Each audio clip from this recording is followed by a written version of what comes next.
All right, I'm ready. Good evening. I'm Dr. Emmett Brown. I'm standing on the parking lot at Twin Pines Mall. It's Saturday morning, October 26, 1985, 1:18 a.m. And this is temporal experiment number 1. Come on, Einie. Hey, boy, get in there. That a boy. In you go. Get down. Get your seatbelt on. That's it. Whoa. Okay. Please note that Einstein's clock is in precise synchronization with my control watch. Got it? Right, check, Doc. Good. Have a good trip, Einstein. Watch your head.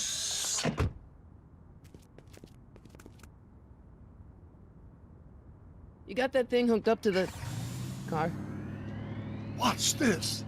Yeah, okay. Got it.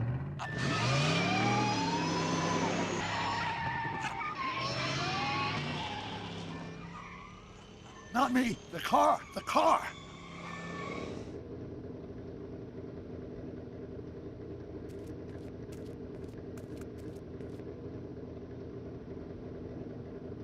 If my calculations are correct, when this baby hits 88 miles per hour, you're gonna see some serious shit.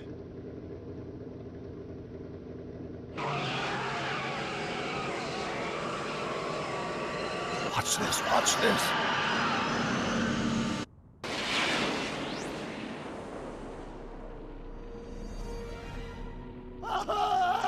What did I tell you? 88 miles per hour! The temporal displacement occurred at exactly 1:20 a.m. and 0 seconds!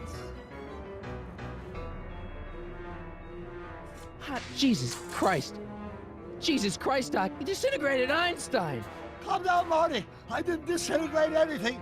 The molecular structure of both Einstein and the car are completely intact. Where the hell are they? The appropriate question is, when the hell are they? You see, Einstein has just become the world's first time traveler. I sent him into the future. 1 minute into the future, to be exact. And at precisely 1:21 a.m. and 0 seconds, we shall catch up with him and the time machine. Wait a minute, Doc. What are you talking about? A time machine? The way I see it, if you're gonna build a time machine into a car, why not do it with some style? Besides, the stainless steel construction made the flux dispersal. Look out!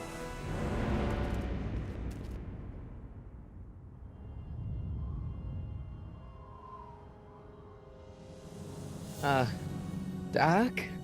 Huh, that's peculiar. Where's the car, Doc? It should have caught up with us 27 seconds ago. Doc, what happened to Einstein? No need for concern. It's probably just a minor miscalibration of the time circuits. Marty, could you get my notebook? It should be in the toolbox.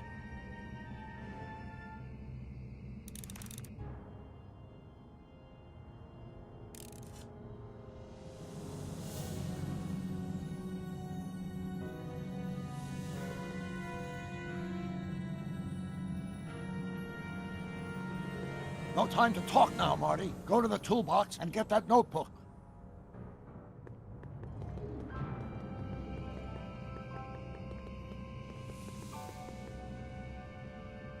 Notebook.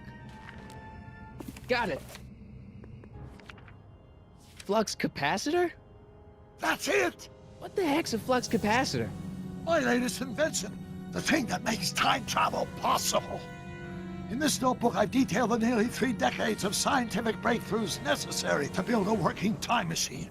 If it ever fell into the wrong hands, the consequences could be catastrophic.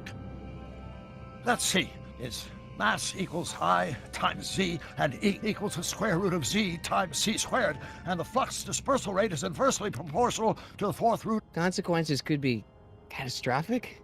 Whoa. Deja vu.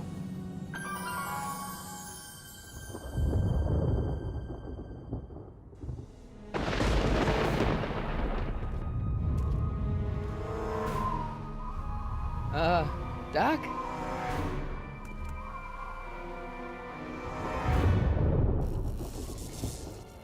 Great Scott! Doc, what is it? I've made a horrible mistake.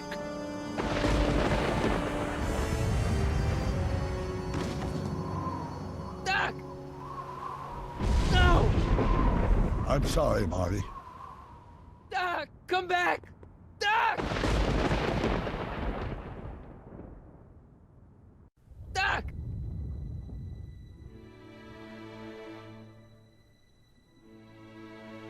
Marty, is everything okay? Yeah, Mom, it was just a nightmare. I was in the past, and Doc was there. Well, you're safe and sound now, back in good old 1986. But you'd better get up. Your father's waiting for you. Huh? Weren't you going to meet him over at Doc's? Holy crap, I'm late!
Dad! Are we too late to stop the sale? Better late than never. You wouldn't believe how much rare stuff there is back here. That's Doc's stuff. The city has no right to. Now, son, I know you're upset, but your friend's been gone for months, and the city really seems hell-bent on using his land for that new parking garage. And, hey, is that a first edition Jules Verne? It's just not fair. But at least things can't get any worse. Hey, Marty! Hi, Biff. Come to see if the old crackpot had any buried treasure? Nah, I guess I'm just remembering.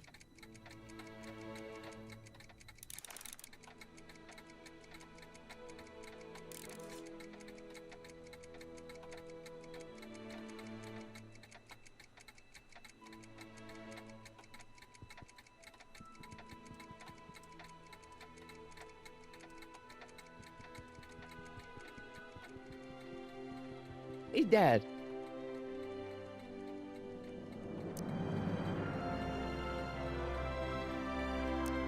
Do you think dreams can predict the future? Well, you know I don't go in for that mystical stuff, but I do think they can reflect how you're feeling about the future. What did you dream? Oh, just weird stuff about Doc. Well, that's understandable, don't you think? I guess, but I feel like it was telling me something. I'm telling you, this sale is a joke. Doc's only been gone for a few months, and I happen to know. Yes, you've told us he's not dead. He's on a trip. Let's say you're right. Have you considered that this trip may not have been entirely voluntary? I hate to say it, but Doc's run up some pretty sizable debts around town. Maybe he's just hiding from his creditors.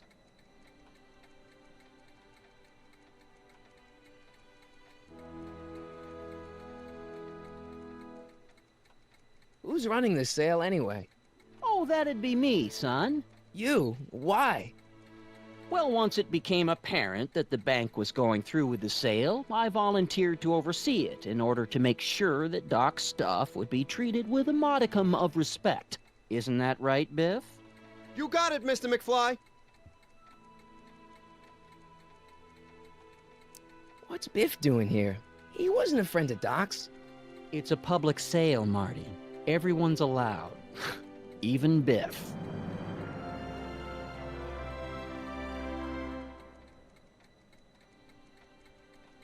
I'll keep looking around. Thanks, Dad.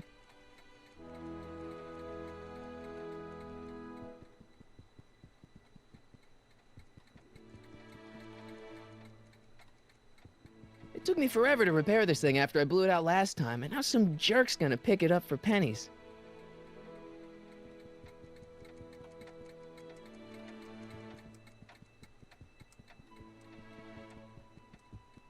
Doc built this model at downtown Hill Valley way back in 1955.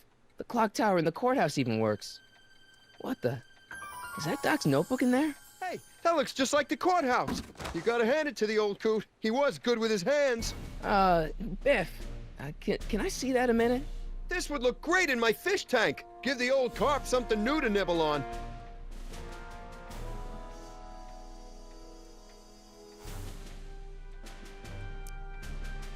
You know, you and my folks go way back. Yeah, so? So how about letting me have that model courthouse, for old time's sake? No, I think I'll keep it. Give it here, Biff. Well, well, look at what we have here. Looks like plans for something. What's a flux catheter? It's none of your business. Doc asked me to... Brown's worm food, kid. But this looks like it might be worth something. Ha!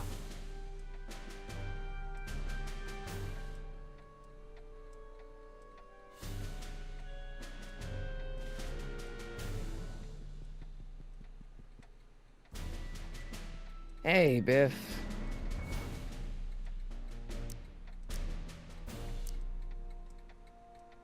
I'll pay you for it. How much? Not enough.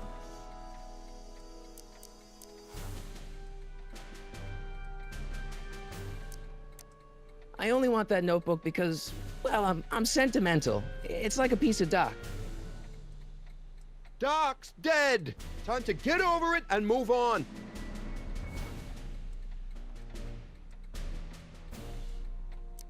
It's just a notebook with Doc's scribblings. What did Doc ever accomplish? Nothing. Then it's worthless, right? If it was really worthless, you wouldn't want it so bad. I just can't let you keep that notebook. It's dangerous. What, is it set to explode or something? Well, in a way. I'll take my chances. That notebook wouldn't mean anything to you. You wouldn't even understand what's in it. You calling me ignorant? I'll pay you for it. How much? Not enough. I just can't let you keep that notebook. It's dangerous. What, is it set to explode or something? Well, in a way. I'll take my chances. Never mind.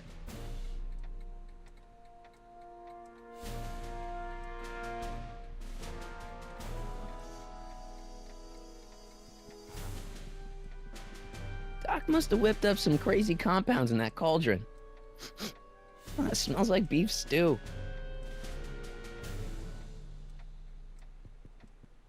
Doc sure did love his Jules Verne. Feels like that was a lifetime ago. Actually, I guess it was.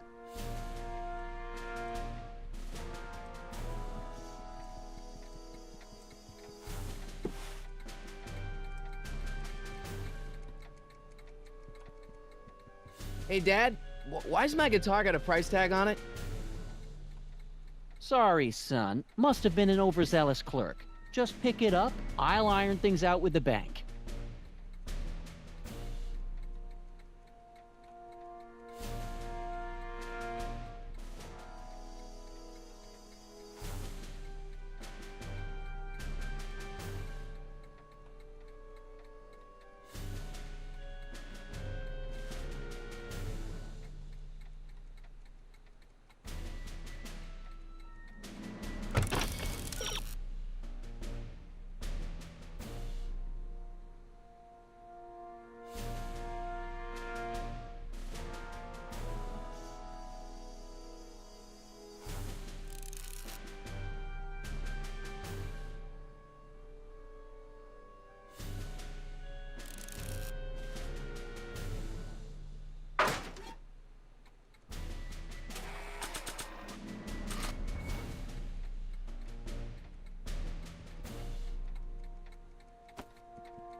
Here's an oldie, but a goodie. 1, 2, 3. Hey, look, it's Chuck Butthead. Let me show you how it's done. Now, Biff, I think that's Marty's guitar. Oh, gosh, you're right, Mr. McFly. Here you go, Marty. Let's hear a few licks.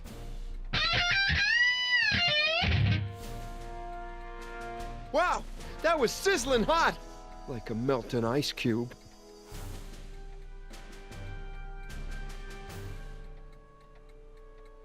Quality's good, but it needs more bass. And treble. And volume. Let's make some noise.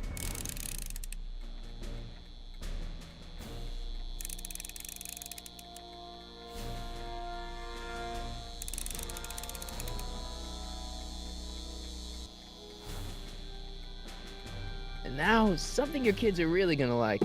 Thanks for warming them up for me, Butthead. Biff, I thought I told you not to take my son's guitar. Oh, right. Sure thing, Mr. McFly. I was just warming him up for you, Marty. Let's see what you got.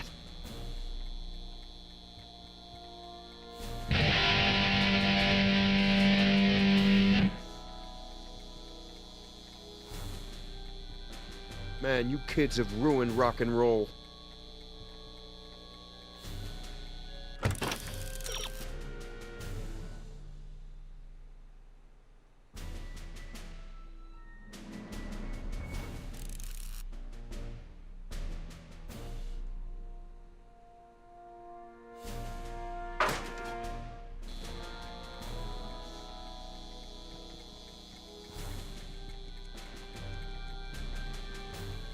Hey, Dad.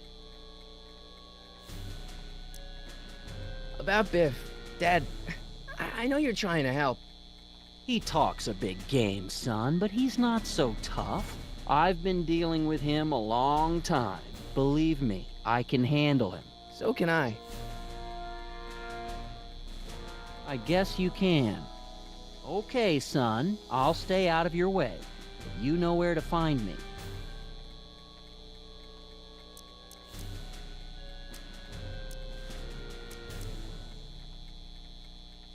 Problem? Biff?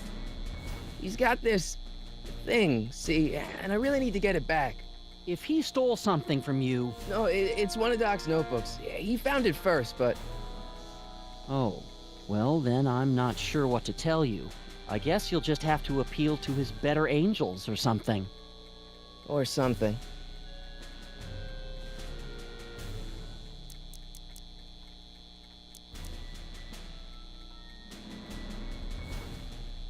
That notebook is Doc's legacy. I've got an obligation to protect it. Now, hold on a minute. Didn't you just get done telling me Doc's still around? Off traveling somewhere? Yeah? Then how is it your obligation to protect his legacy? You can't have it both ways, Marty. If Doc's alive, he can protect his own legacy.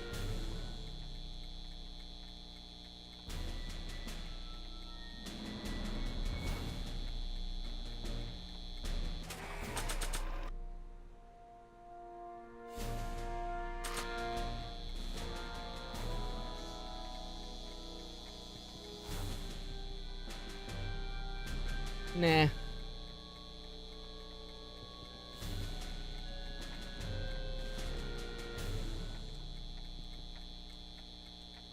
Looks like a hand crank lightning rod, or maybe a lightning powered pencil sharpener.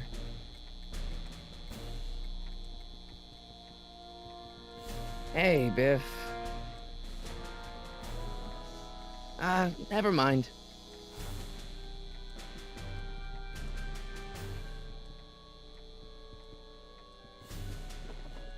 Wait, I got one.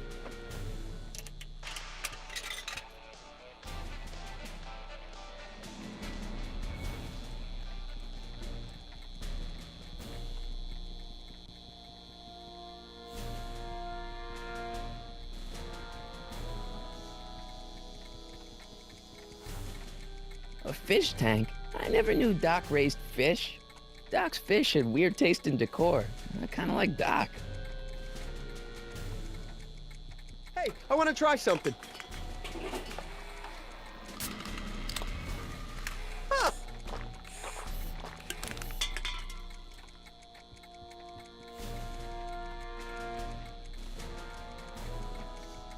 I miss Einstein.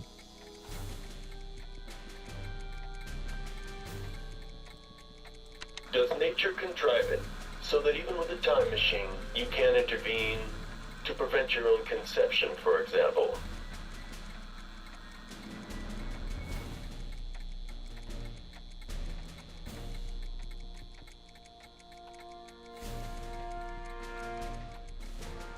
I can't leave until I get Doc's notebook back from Biff.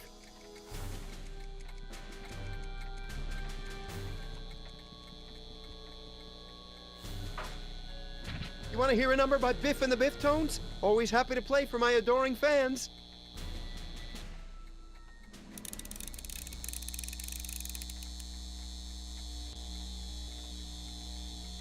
Now watch me blow the lid off this joint. Whatever you say.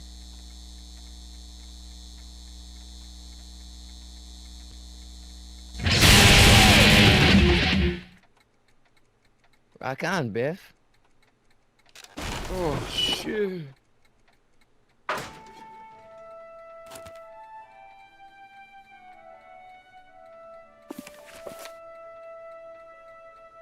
Doc, where are you?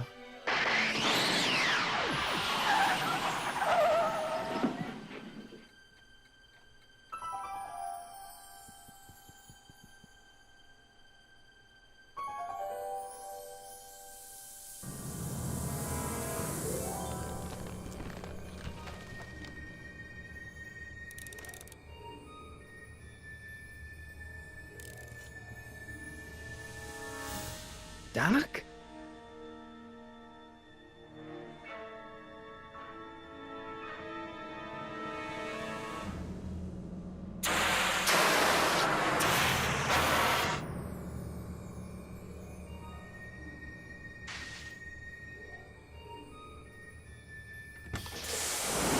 Einstein! Where'd you come from, boy? Didn't you bring Doc with you?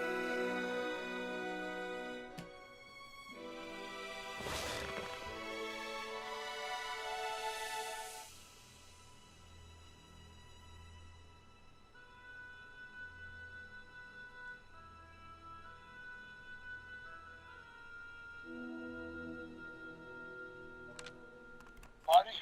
Ah! Marty, if you're hearing this recording, then the DeLorean's automatic retrieval feature is a resounding success.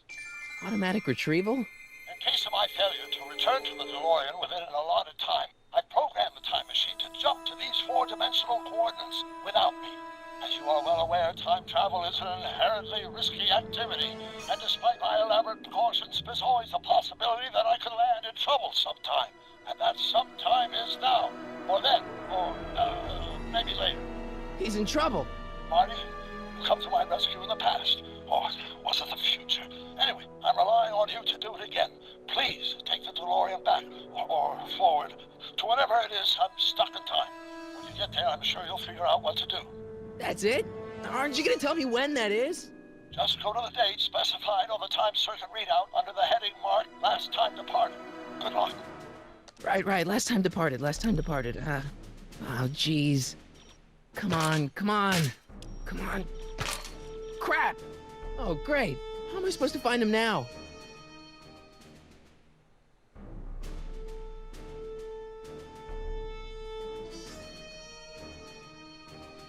Okay, Doc, I know I haven't seen you in a few months, but I'm pretty sure this isn't your shoe.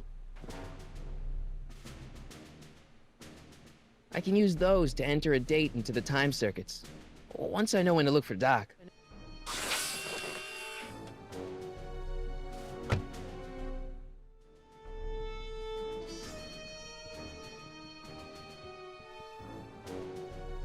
What kind of trouble is Doc in, Einie?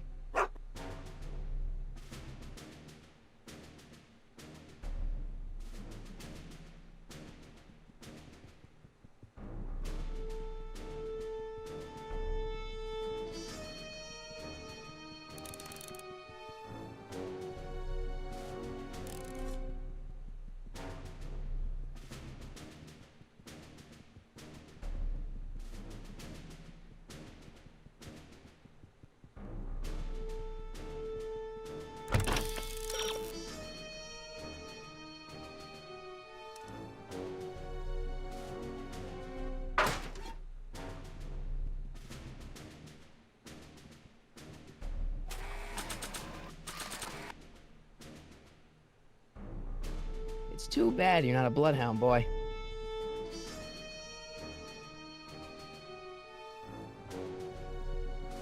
Nah. I don't think so.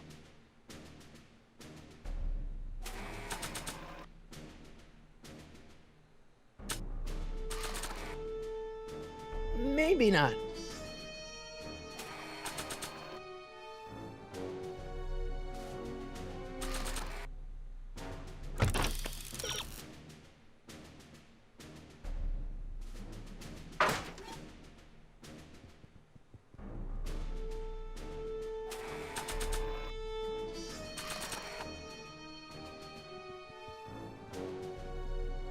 What do you know about this Shuaini? Great Scott! I think he's onto something.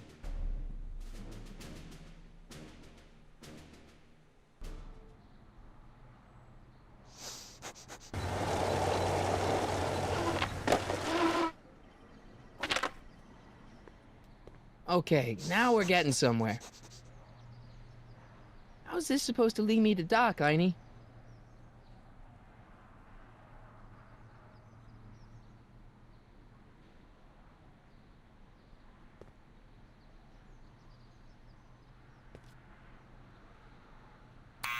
Step away from the door! Ah!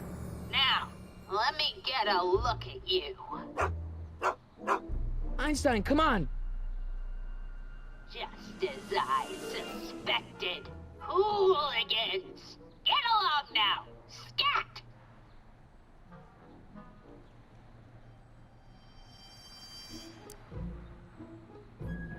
I'm not a hooligan, ma'am. I'm a teenager. I wasn't born yesterday, young man.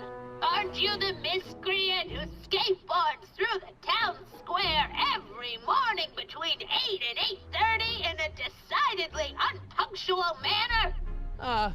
Yeah? All skateboarders are hooligans. It's a fact. Look it up. State your business, child. You're making me miss Merv. Well, see, that's the thing. I'm not sure why I'm here. Einstein here brought me, and... Well?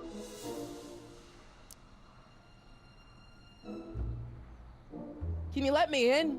I've got something to show you. What is it? Let me see.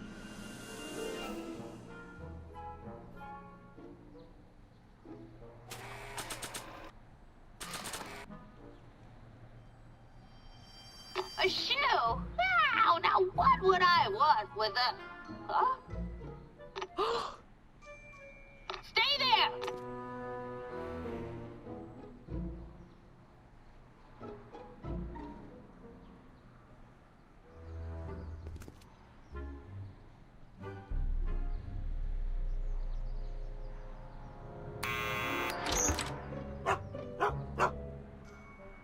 Leave that creature outside!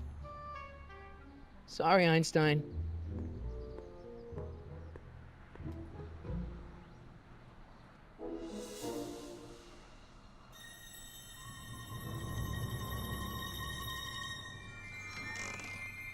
Well, took you long enough. There's a lot of stairs. To return the shoe, I mean. I lost it ages ago. You can put it down next to the other one. Much better. So neat and orderly. I suppose you'll be wanting some sort of reward now. No, All I've got is tea and candy. But... I'm sorry I called you a hooligan. I try not to jump to conclusions, but after all, 9 out of 10 people in this city are hooligans. It's a fact. Look it up.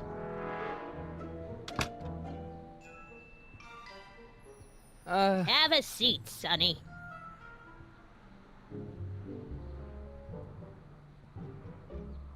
Hey! You kids! Put out those cigarettes!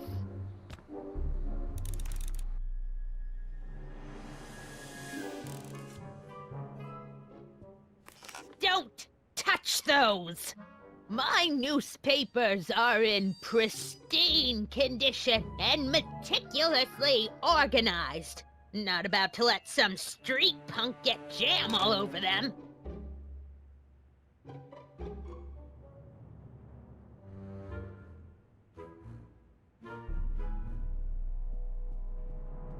Man, she keeps it hot in here. That's the kettle. I'll be right back with some tea. And don't touch anything.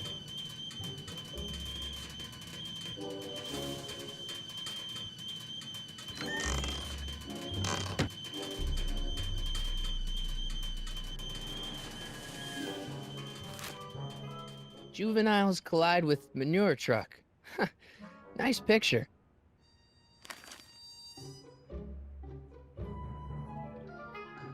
Hey, mind if I use your binoculars for a sec? Go ahead, dear. Man, these are powerful. I could see Biff going into the video store. Yeah, you wouldn't believe the filth that boy watches. Yeah, he's nothing but an out-of-control hedonist, just like his father.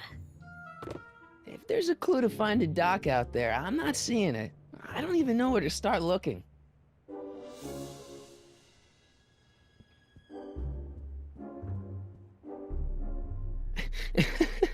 Is that Vice Principal Strickland? Mother never could keep little Gerald out of her clothes.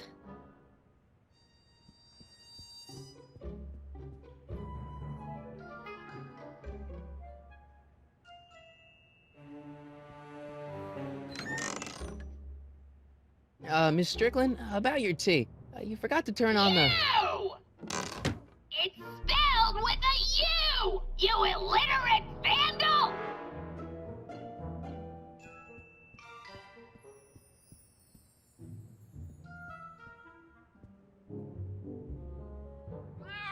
Oh, I wouldn't do that if I were you. Ms. Pretty Whiskers is very particular about who handles her food.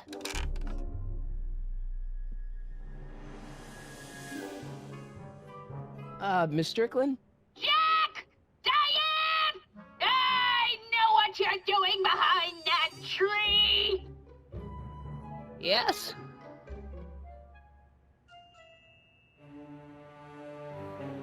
Do you remember when you lost your shoe? Shoe? That shoe over there.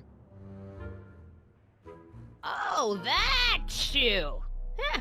Hi, what a nosy Nelly! No one likes a busybody, you know. But... Oh, fine, let me think about it. Yes, I remember. I lost it in a scuffle with a dog. Oh, when was it? Oh, yes, the day that speakeasy burned down. a speakeasy?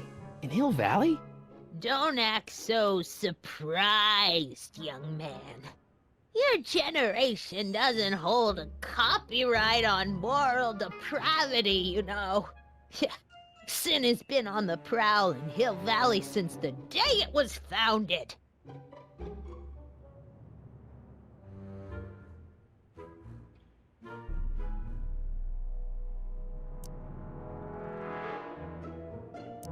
Wow, a speakeasy. That must have been wild. Is it true they used to drink gin out of slippers like my grandma said? Don't romanticize the past, young man. Prohibition was a time when gangsters ruled the town while honest citizens quaked in their beds. What's with all these newspapers? This is my personal archive. I've got every issue of the Hill Valley Telegraph ever published. Get out. Every single issue?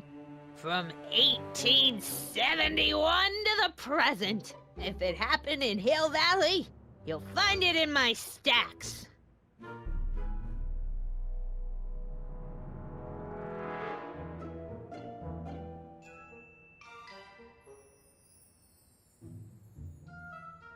I guess somewhere in these stacks there must be an article about the speakeasy burning down. Naturally. I probably wrote it myself. I was quite a reporter back in the day. Any idea what date that article came out? Well, obviously the day after the speakeasy burned down.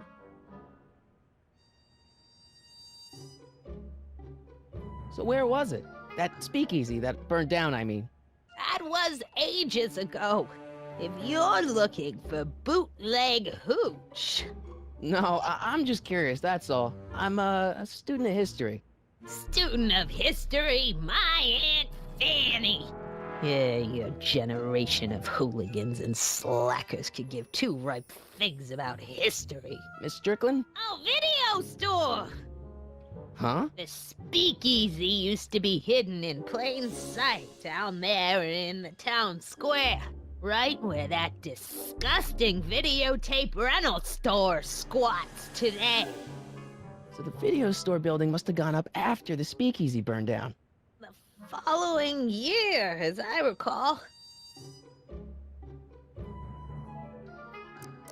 Doing some stargazing?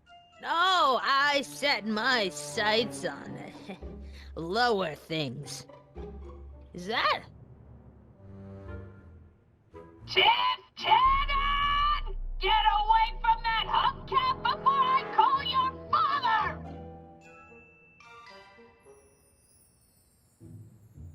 Don't let me keep you from your business. You there! Don't even think about tossing that Kleenex on the ground!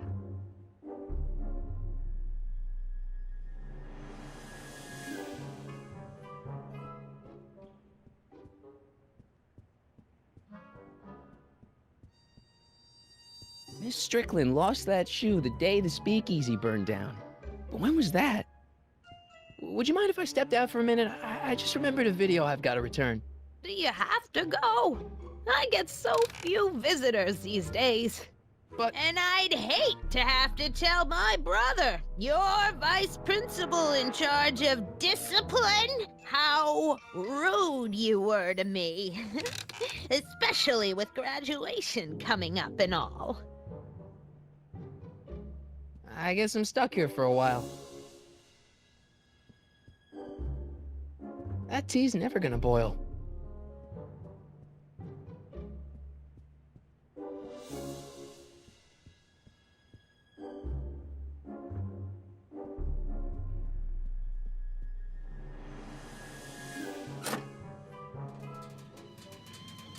There's the whistle! Surely the water's boiling by now.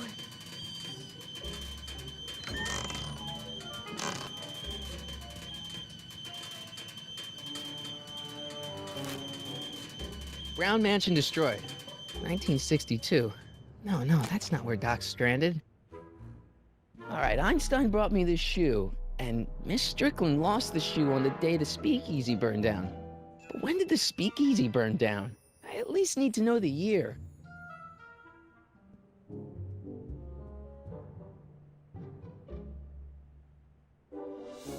Jeez, they all look like they've got sticks up there. What's that, dear? Nothing.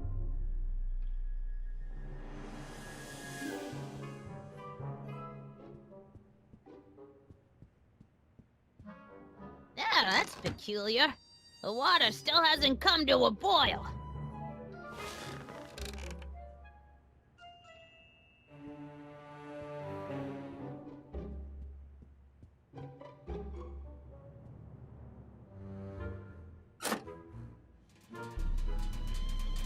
There's the whistle! Surely the water's boiling by now.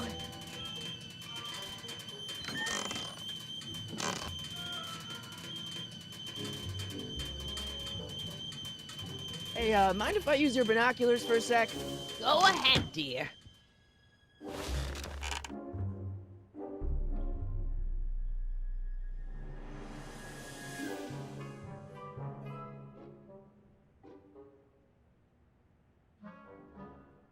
Rebuilt in February 1932. So the fire must have happened before then. But when? I need a date. Don't look at me. I'm far too old for you.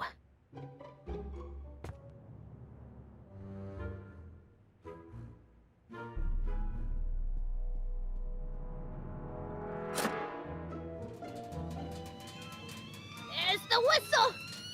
Surely the water's boiling by now.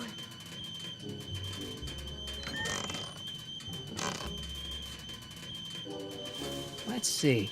Ground broken on site of former speakeasy. Singer vanishes. Hill Valley Expo delights crowd. Soup kitchen exposed. Here we go. Speakeasy arsonist slain. Legal procedure gave way to old-fashioned vengeance last night when a mob descended on the Hill Valley police station. The suspect in the speakeasy arson case, a drifter known as Carl Sagan, was pulled from his... Carl Sagan? It's Doc! Killed by a mob. What's the date? June 14th, 1931. Jeez, I gotta rescue him. My newspapers!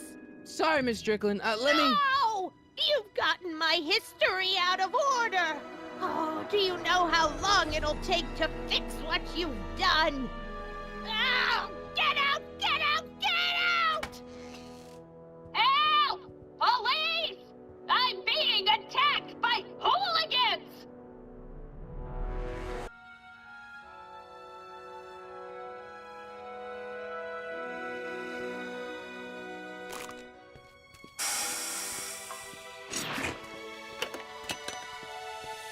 Marty! Where you been, son? And what are you doing in that getup?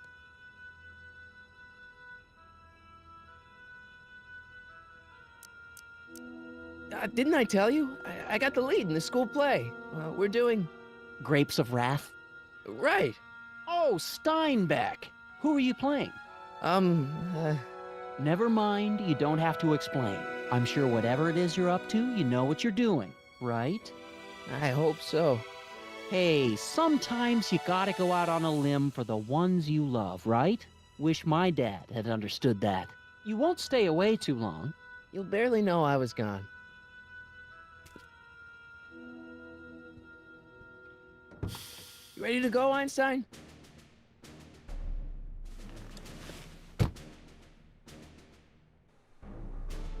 I've got to turn on the time circuits first. Time circuits, on. Flux capacitor, fluxy. Okay, if Doc's gonna get killed on June 14th, 1931, I'll just show up the day before and get him out. I hope you know what you're doing, Doc.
Einstein, where'd you go now, boy?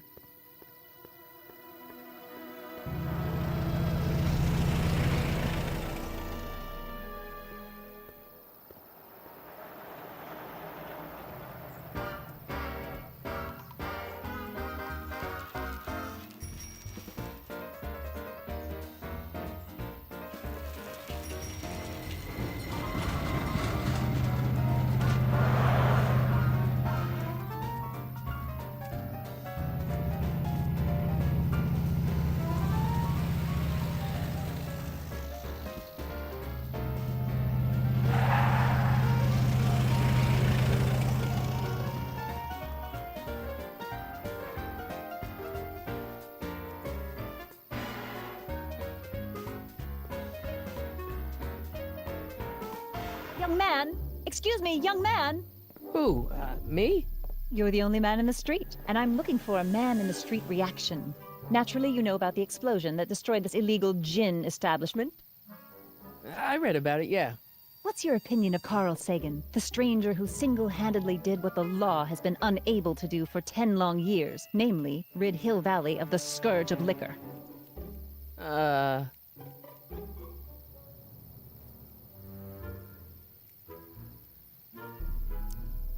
There's gotta be some sort of mistake here.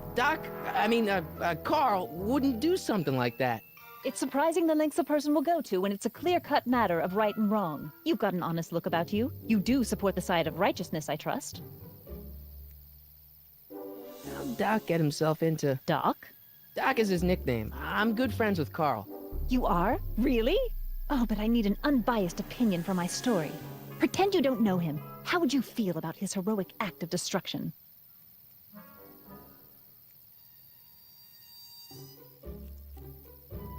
Well, I'm not so big on bomb blasts. Yes, but this bomb blasted a speakeasy, the very symbol of lawlessness and corruption. You're all for cleaning up the town, aren't you? Do you have a message for the vicious gangsters who still roam these streets, no doubt plotting to corrupt our citizens with another den of booze, sin, and debauchery?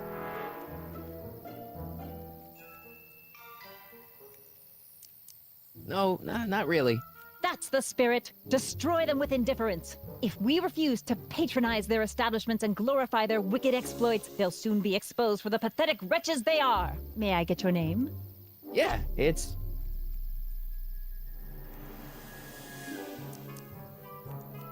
Michael Corleone. Thank you for sharing your candid opinions, Mr. Corleone. Edna Strickland, Hill Valley Herald. I know. I met you back. I'm familiar with your work. You read my column? How sweet! I know it's just an etiquette column, but I believe it'll lead to bigger and better... Oh! Einstein, no. Down, boy. Is this wretched creature yours? He assaulted me once before. What's got into you? Aggressive dogs must be kept on leash at all times. It's the law. Look it up. Doc. I gotta find Doc.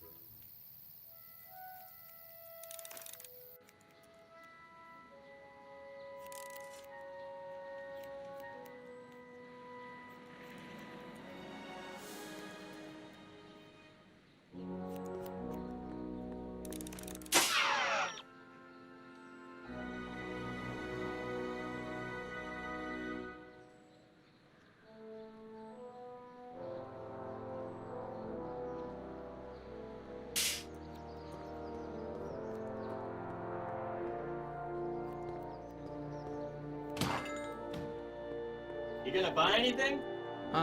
No. Then get out, Mom. I guess this is where the speakeasy burned down. How'd Doc ever get mixed up in that?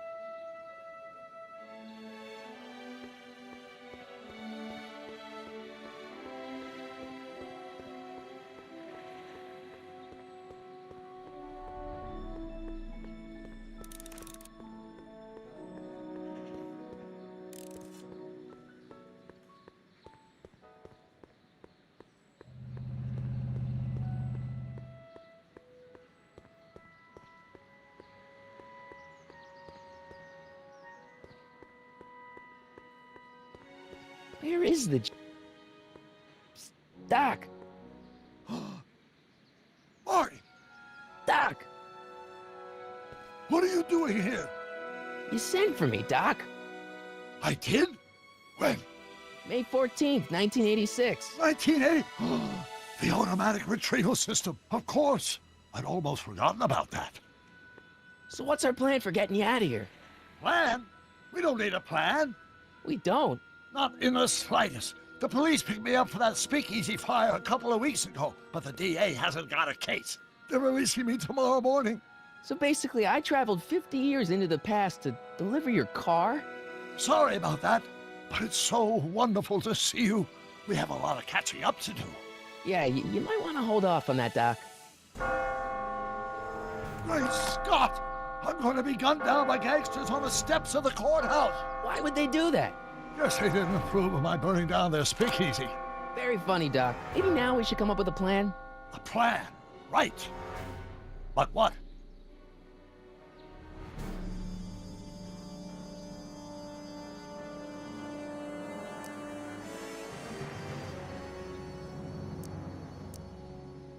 Why don't we tell the authorities? Tell them what? That my friend from the future has proof that I'll be murdered tomorrow? They'd ship us both off to the loony bin. And trust me, you don't want to see the inside of a 1931 insane asylum.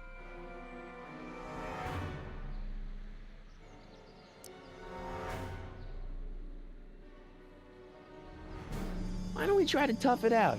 Now that we know what's coming, maybe we sneak it past the gangsters with a bulletproof vest or something. That might work with 1 or 2 bullets, but from the looks of this article, it appears that I'm going to be mowed down in a hail of Tommy gun fire that rendered the innocent stranger little more than a pulpy mass of bones and gristle. Who writes like that? According to the byline, one Edna Strickland. I should have guessed. Why don't I take the DeLorean, go back in time before you were arrested, and stop you from getting caught in the first place? Don't even think about it. Without my unjust incarceration, the events that sent you into the past might never happen, resulting in a paradox of continuum-shattering proportions. Jeez, we've been back together for 5 minutes, Doc, and you're already talking about the end of the universe. I've missed that. Don't be ridiculous, Marty. I was only referring to the end of the universe as we know it.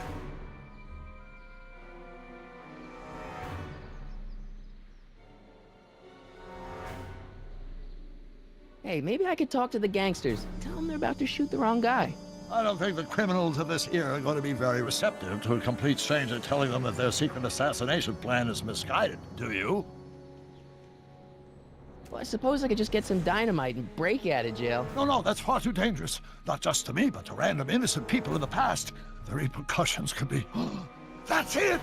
What's it? My rocket-powered drill. You have a rocket-powered drill? Not yet.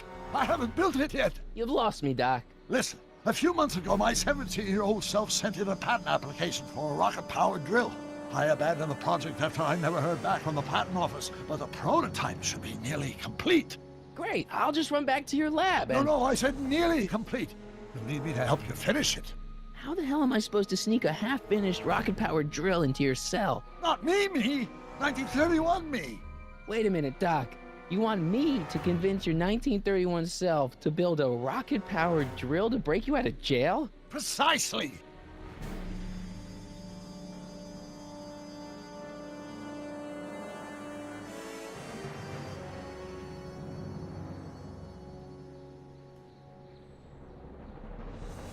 How am I supposed to convince your younger self to finish the rocket drill? Just tell him I need to break his older self out of jail? Absolutely not.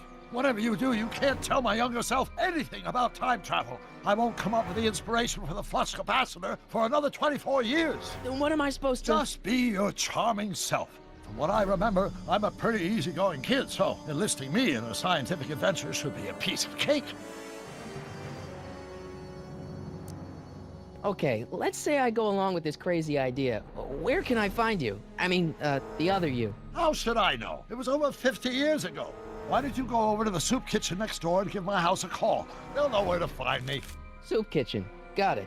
Just stay away from the soup. It'll cause irreparable damage to your digestive system.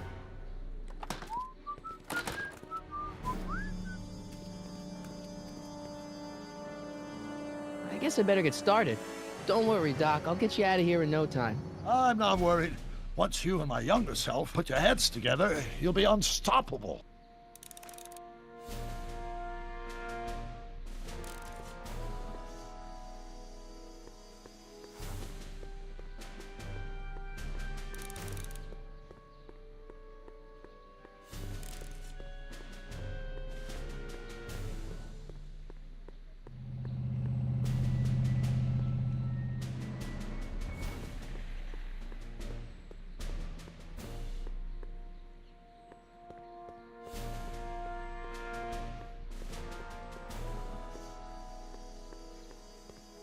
Gale, Zemeckis, and Fine. Attorneys at law. No solicitors.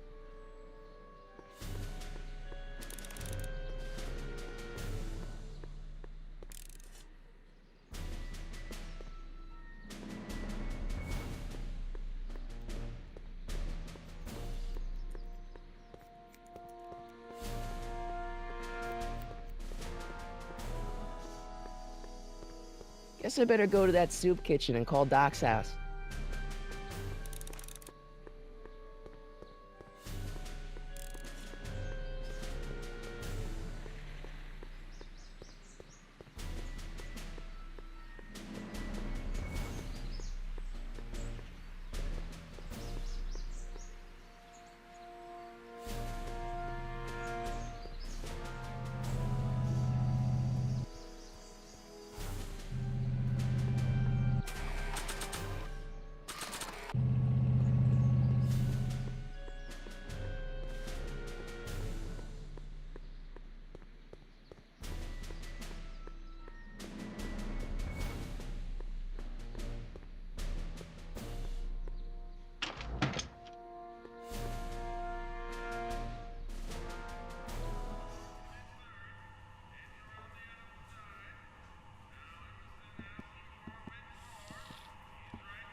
McFly!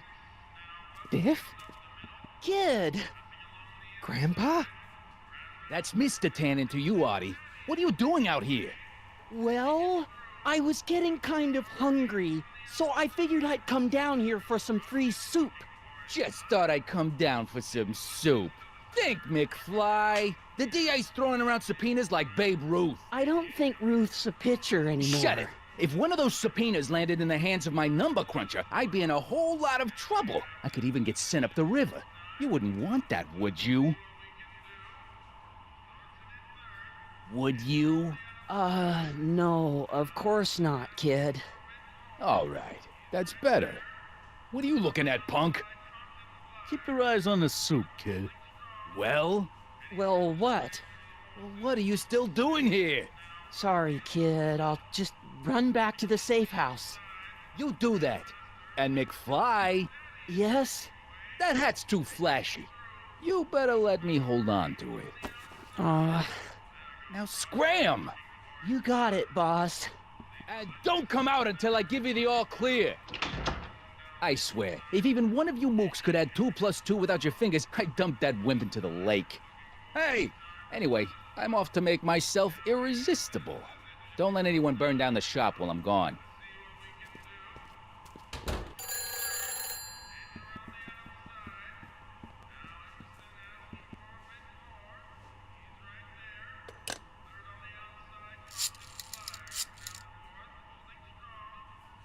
Brown residence? Hi. Do you know where I could find Emmett Brown? Young Master Brown is currently tending to his clerking duties at the courthouse. Who may I say is calling? The courthouse? Doc never told me he worked at the courthouse.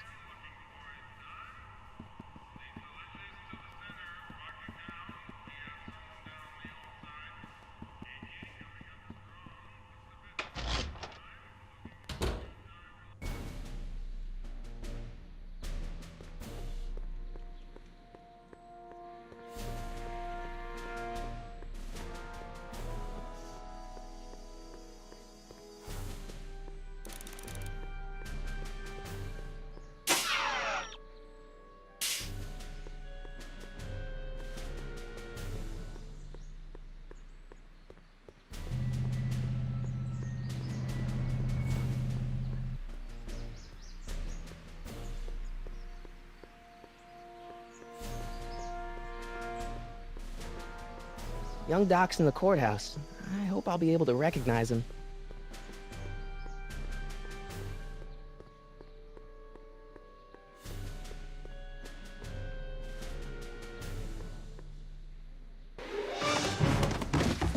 Don't touch those! These are very sensitive legal documents. Nobody is supposed to handle them but sworn officers of the court. Judge Brown says so. Judge Brown? Doc. Nice to meet you. I'm Michael, Corleone. Emmett Brown. But I am a law clerk, not a doctor. Now please get out of my way. I have important business to transact. Naturally, h2 of A multiplied by the inversion of H has to come out less than expectation value of A, right? What am I missing here? Or do we take H's chance of him in the lineup? H to the A multiplied by the inverse of A might well be equal to A's expectation value, but only if the coefficient of friction remains constant and the gravitational constant is variable. Wait, is that even possible? Oh, let's start there. Force equals mass times acceleration, of course. That's Newton. But how many newtons are required to maintain a constant mass if acceleration is reduced by the inverse of the derivative of the speed relative to the speed of light? Oh, it brings back to H.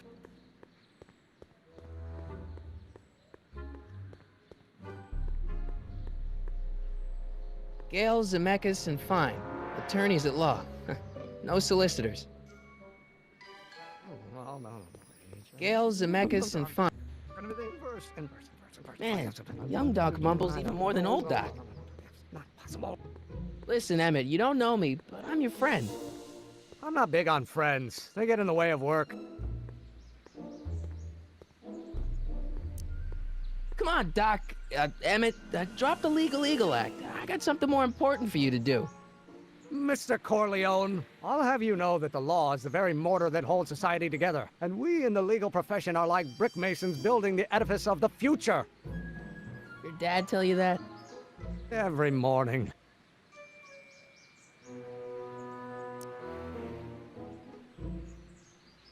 Listen, I understand you're working on a new invention in your lab. Invention? You must have me mixed up with somebody else. I'm in law. I have absolutely no interest in science. And the gravitational constant is variable. Wait, is that even possible? Now, if H stands for the one-dimensional harmonic oscillator, then naturally H2A multiplied by the inversion of H has to come out less than expectation value. Come on, wait up a minute. You again? Can't you see I'm busy?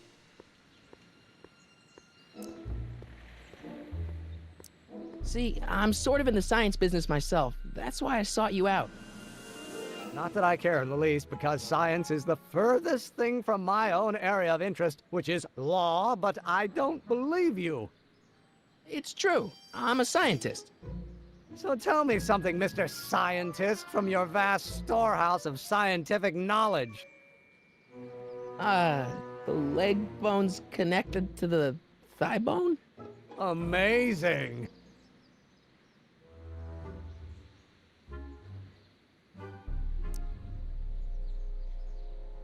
Okay, so you don't want your old man to know. That's fine. Listen, we all keep secrets. But I'm telling you, you can level with me about this science project of yours. I am not a scientist.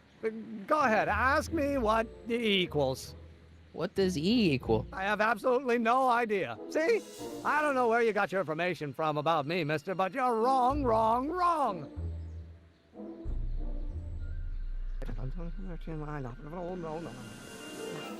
No.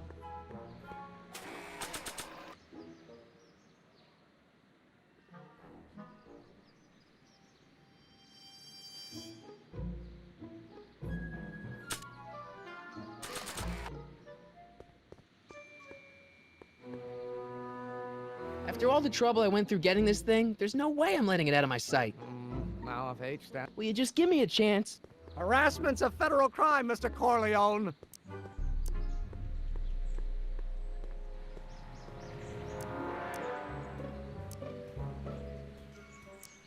Come on, you could trust me, Doc. Emmett, it's your future I'm looking out for, in more ways than one. What are you talking about? I'm talking about you and science.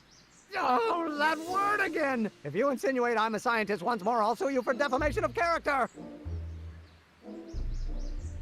Inverse of A might well be equal to A's expectation value, but only if the coefficient of friction remains constant and the gravitational constant is variable. Wait, is that even Doc's possible? notebook doesn't belong to him. Okay, actually, it does belong to him, but not yet. In any event, it's probably a really bad idea to give him a book full of all the things he hasn't invented yet.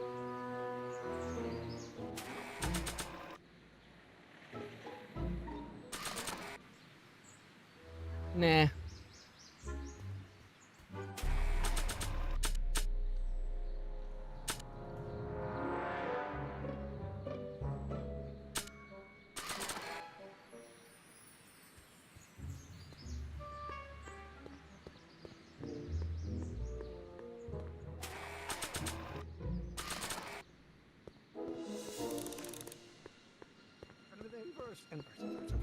to line up. No.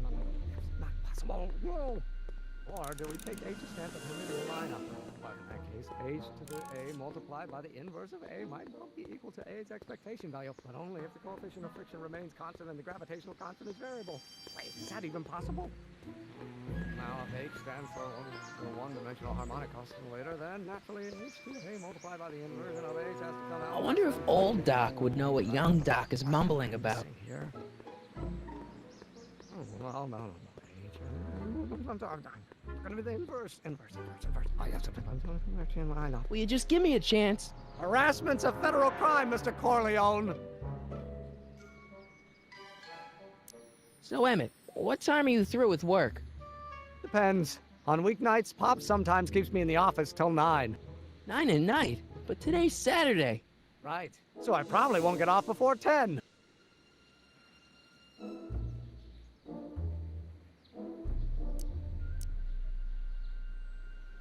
How about you knock off work early and I'll buy you a beer, or soda. What do you say?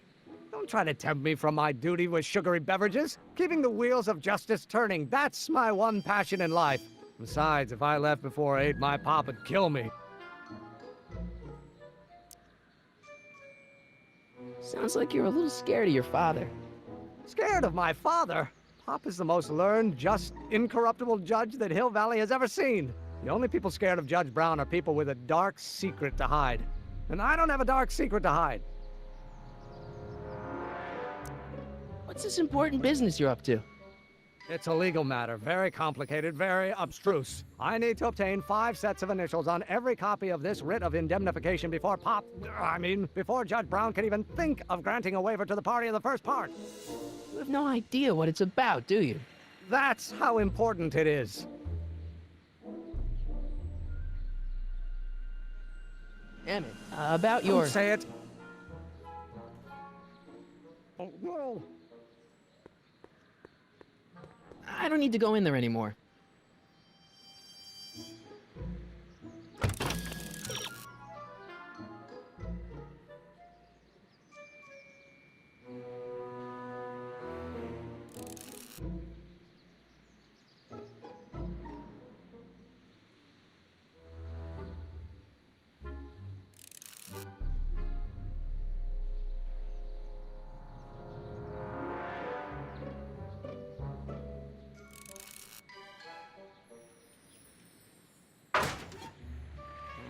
Now, if H stands for one-dimensional harmonic oscillator, then naturally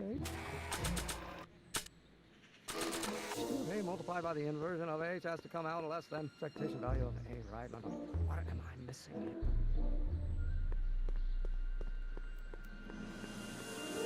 Not sure what that'll do.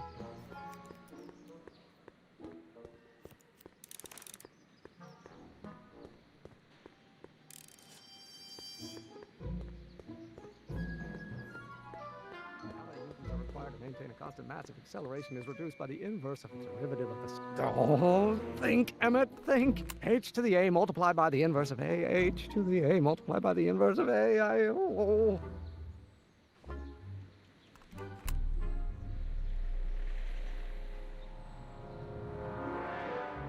Speed relative to the speed of light. Oh, it brings back to H.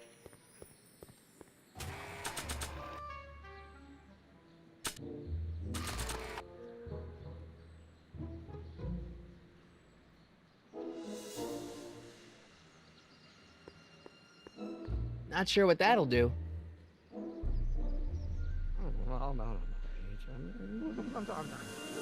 Will you just give me a chance? Harassment's a federal crime, Mr. Corleone.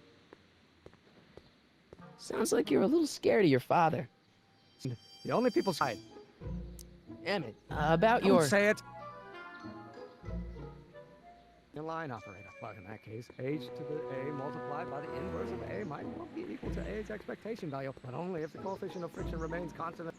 Oh, think, Emmett, think. H to the A multiplied by the inverse of A. H to the A multiplied by the inverse of A.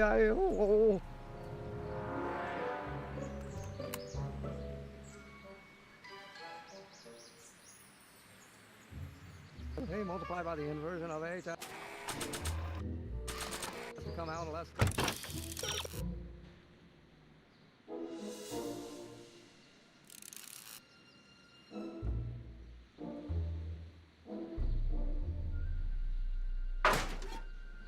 expectation value.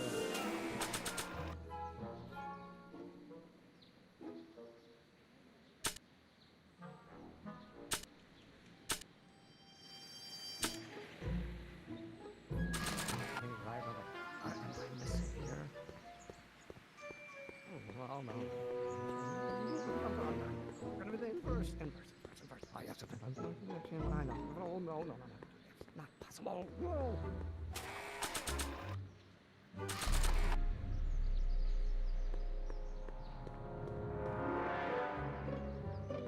Not sure what that'll do.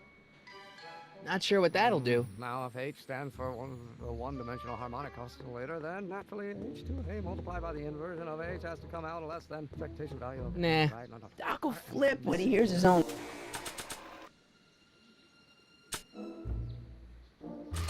voice. Or do we take H to stand for the Hermitian line operator? But in that case, H to the A multiplied by the inverse of A might not be equal to A's expectation value, but only if Doc's notebook doesn't belong to him. Okay, actually, it does belong to him, but not yet. In any event, it's probably a really bad idea to give him a book full of all the things he hasn't invented yet.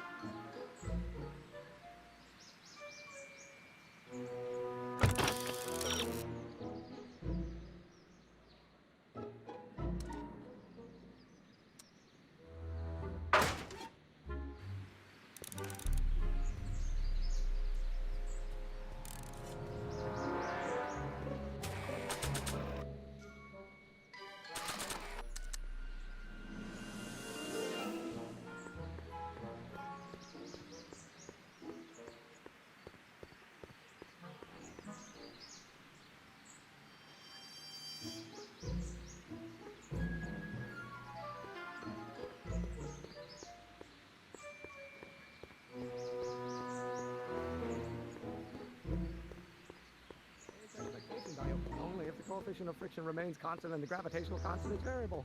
Wait, is that even possible? Doc will flip when he hears his own voice.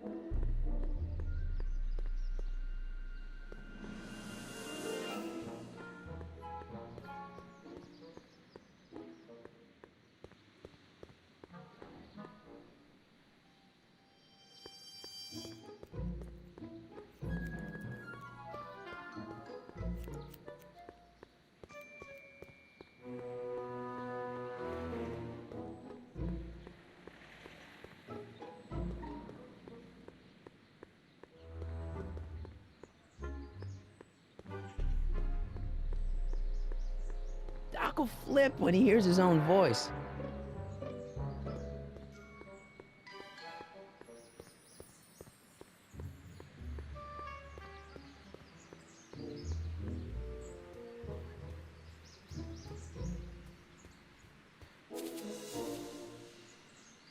Hey, how you doing, Einie?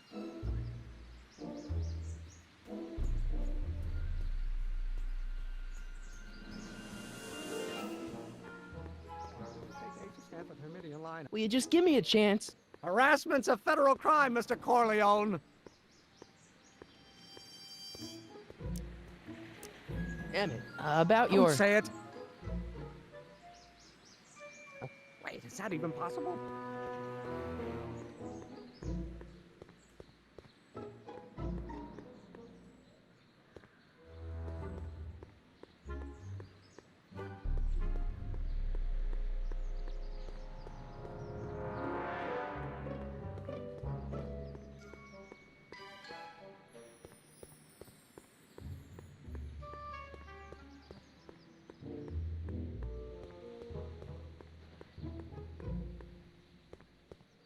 Psst, Doc!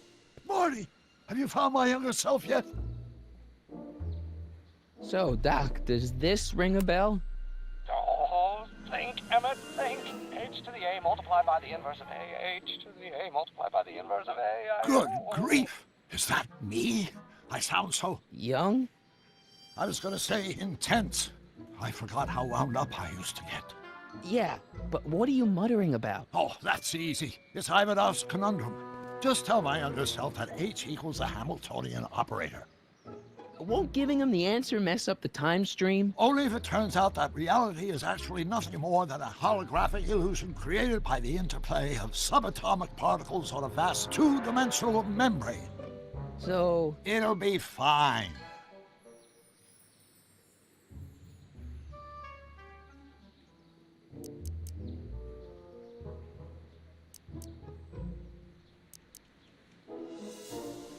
I know this really isn't the right time or place, but I found your notebook. Ah, so that's where I left it.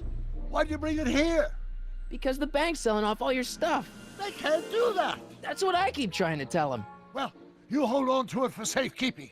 We'll deal with my financial situation in 1986 after we save me from a grisly death in 1931. What was H again? The Hamiltonian operator. Got it. Not the best choice of words, Marty.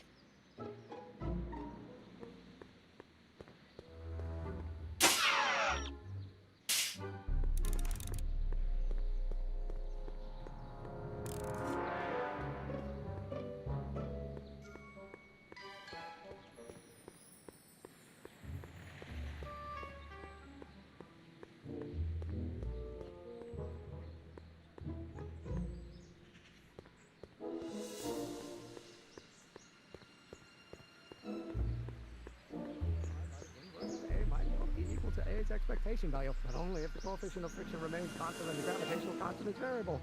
Will you just give me a chance? Harassment's a federal crime, Mr. Corleone. Maybe H equals the Hamiltonian operator. What did you just say? I said maybe H equals the... Hamiltonian operator? Yeah. Great Scott! If H is the Hamiltonian, then H to the A multiplied by the inverse of H can only be the same as the expectation value for A. That's it! That's the solution to Ivanov's conundrum, the problem I've been wrestling with in my head all week! I'm sure you would have figured it out by yourself in a day or two. The way you figured out how to build that rocket-powered drill. Where did you learn so much about science? Well, it's like this. You know about my rocket power drill? Then there can only be one explanation. What? You're from the patent office. I confess I didn't quite know what to expect when I sent the paperwork, but I never expected this. Welcome! I'm at your service. What can I do for you?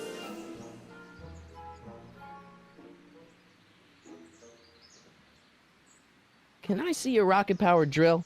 Of course, of course. Naturally, it's just a scale model, but it's nearly operational. I can show it to you, say, first thing in the morning.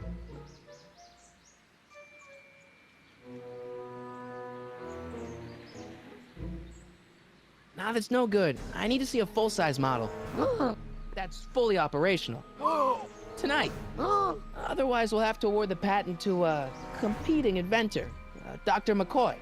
It can't be done! I mean, it might be possible to construct a full-size working model in that time frame, but I haven't got the main ingredient for the fuel. I'll get it for you. What is it? 190 proof grain alcohol. And you know how difficult it is to get a hold of alcohol these days. Especially now that someone's blown up the speakeasy. And besides, there's no way I can get off work until I've delivered the subpoena. It's part of the investigation into the business affairs of Kid Tannen. Is it vitally important you see that rocket-powered drill today? Yes. Is it vitally important you deliver that subpoena today? Yes! Listen, I'll help you deliver it, and I'll see to it you get the alcohol you need. It'll help you get that drill finished by tonight. Deal? Deal. Here's the subpoena. I've got to subpoena my grandpa? It's Kid Tannen. Hey, I just saw him at the soup kitchen, yelling at Arthur McFly. I'm not surprised. Arthur does the books for his business. What kind of business? That's what the DA is trying to find out. Let's go talk to him. No! Why not? Kid Tannen can tell us where Arthur's hiding. Yeah, well, he can also have us fitted for a Chicago overcoat.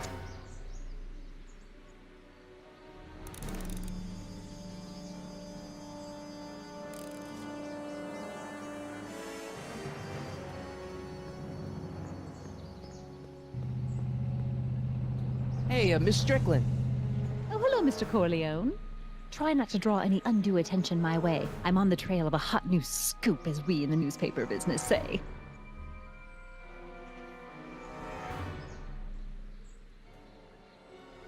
the scoop?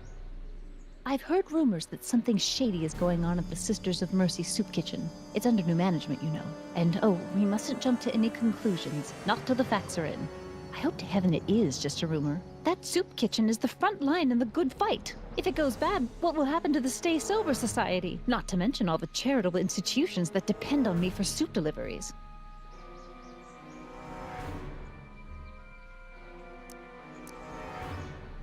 What's the Stay Sober Society? You haven't heard of the SSS? They do the most marvelous work, taking hopeless drunken bums and turning them into former hopeless drunken bums. I'm one of the founding members. And not to say that I was ever, well, you know.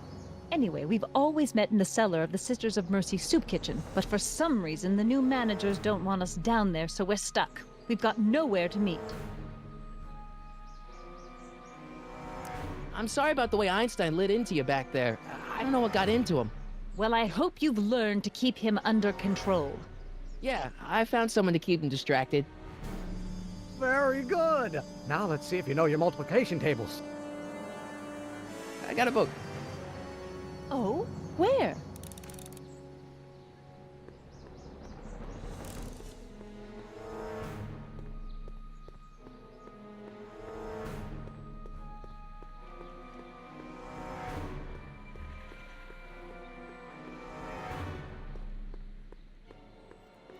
What the hell, Matches? You got kiwi all over my socks! Sorry, boss.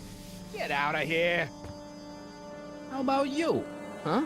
I'm sitting at a shoe shine booth. You walk up. Either you're here to shine my shoes, or you got a death wish. Which is it? My mistake. Yeah, you're a mistake, all right, meathead.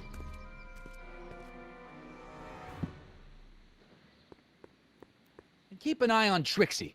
That broad's going all squirrely on me. You got it, kid. Well, you're gonna stand there like an okie, or you're gonna shine my shoes?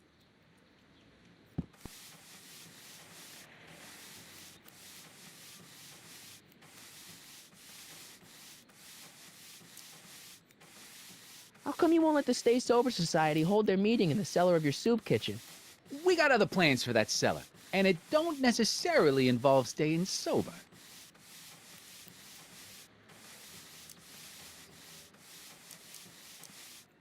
I'm looking for a guy named Arthur McFly. He's my, sort of a relative. Well, he's my employee. He's very busy today.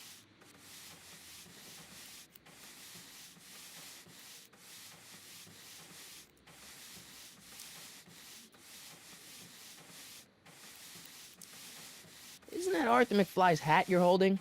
It was McFly's hat. Now, it's my peanut bowl.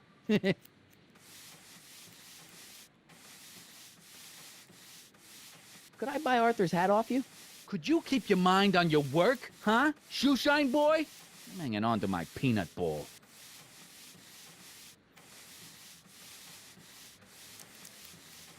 Never mind.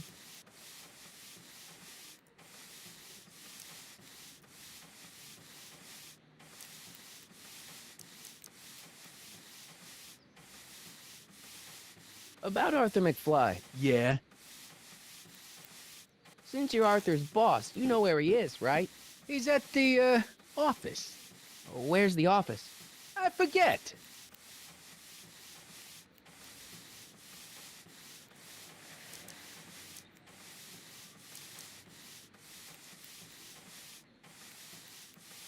Since you're Arthur's boss, you know where he is, right? He's at the... Where's the office? I forget.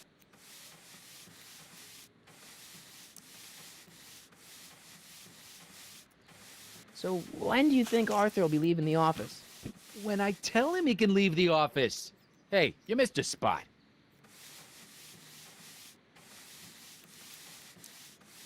So one more thing about that hat. You're testing my patience, boy.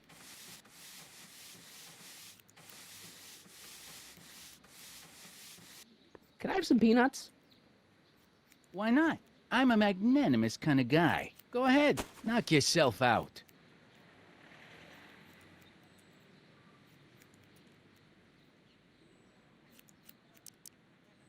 Hey, kid! Yeah? What the hell is that? Hey!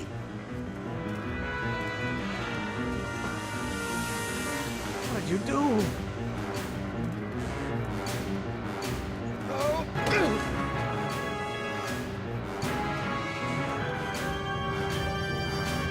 Give me that hat, you lousy crook! Emmett!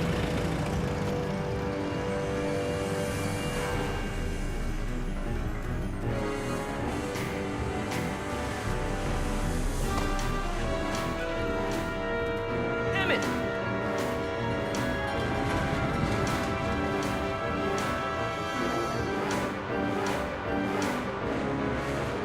Nobody makes a monkey out of Kid Tannen!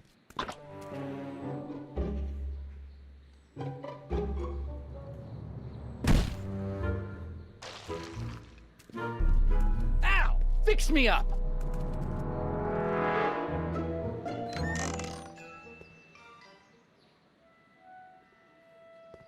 Where'd you learn how to move like that?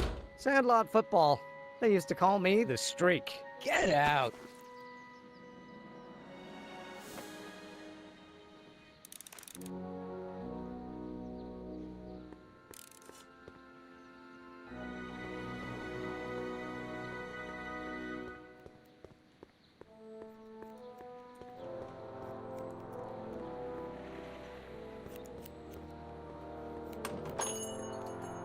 Hey, can I get some moose? What does this look like? A hunting lodge?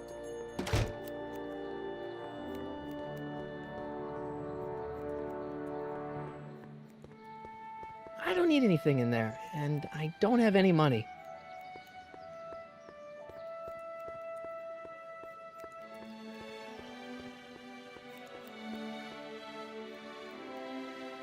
I'm not so sure I want to stay in a place that welcomes transients.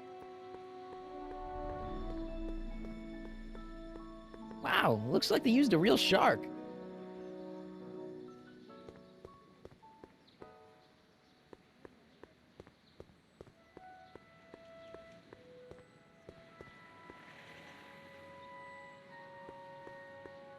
Majestic arms.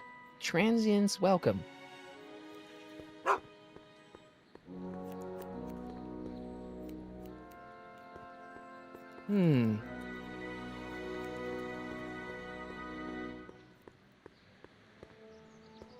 I wonder who really burned down the speakeasy.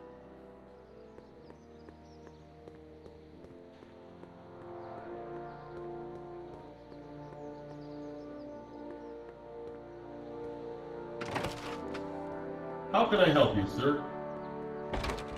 Without any money, I don't really have any business in there.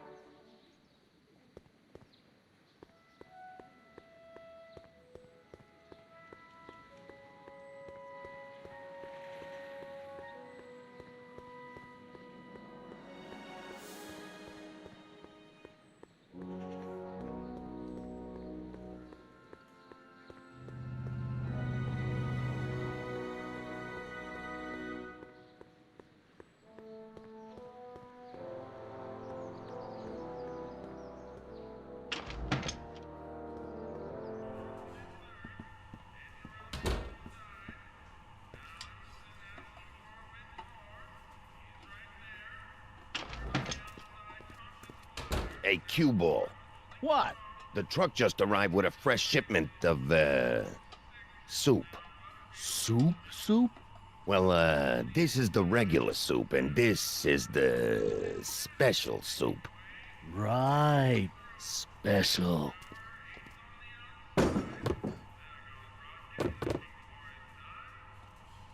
Hey, what are you doing? I'm spicing up the soup. It's my secret recipe. Listen, this ain't the Savoy, and we ain't here to feed these bozos no fancy soup. The boss has got a business to rebuild, so knock off the goofing and mind your post. All right. Just try the soup. Well? I can see why you want to keep this a secret.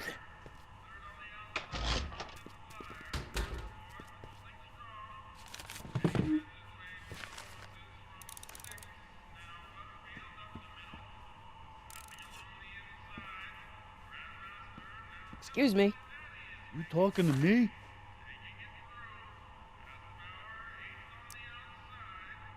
Why's the soup in a barrel? 'Cause it's hard to ladle off the floor. Can I have a bowl of soup? We're a soup kitchen. What do you think?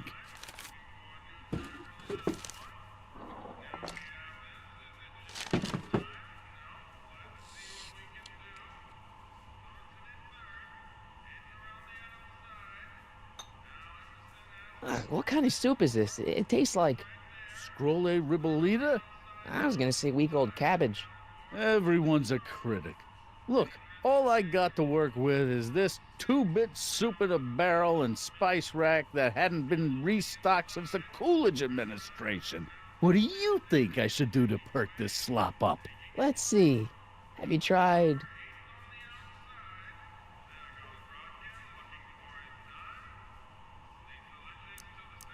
parsley?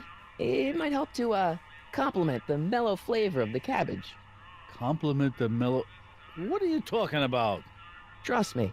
You might be onto something, kid. Let me see what I got.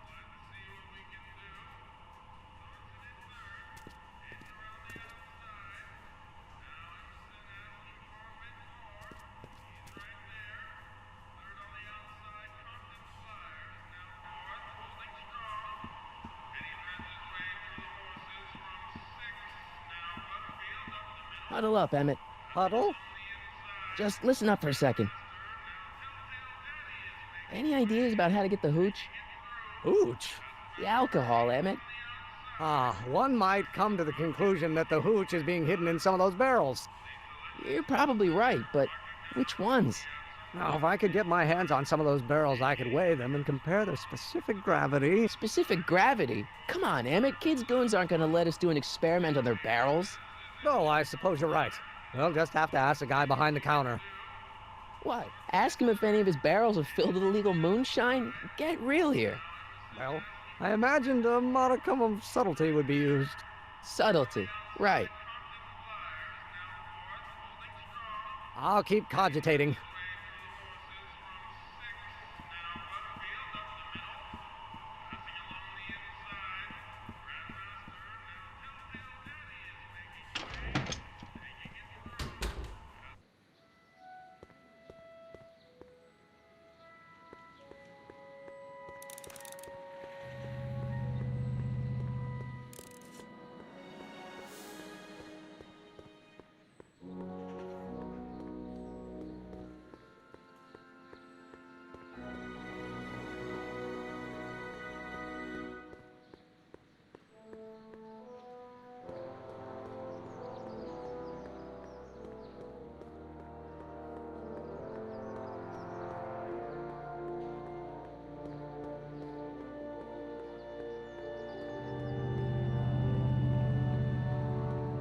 There's more to that soup kitchen than meets the eye.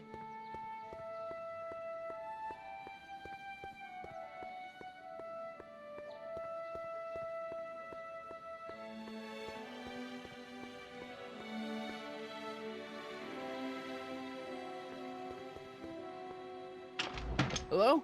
No solicitors!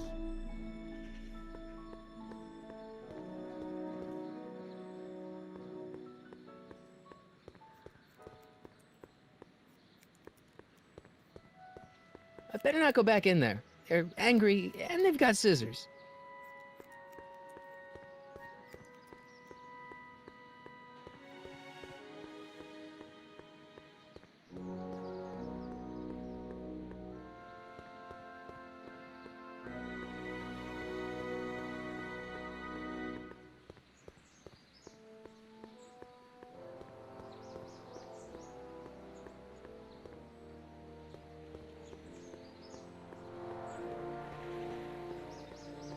There's more to that soup kitchen than meets the eye.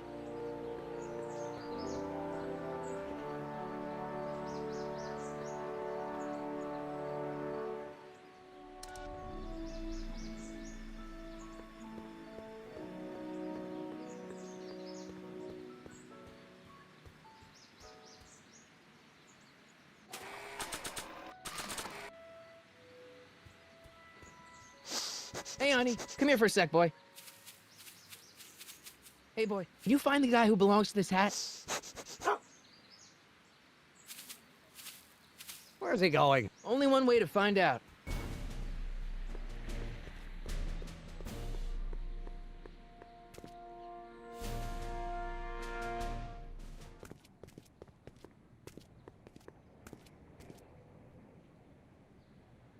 Huh. Deja vu.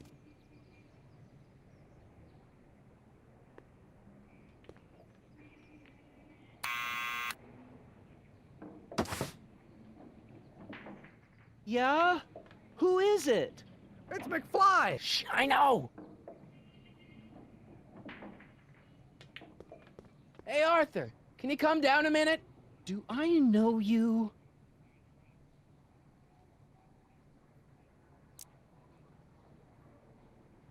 We've got something for you.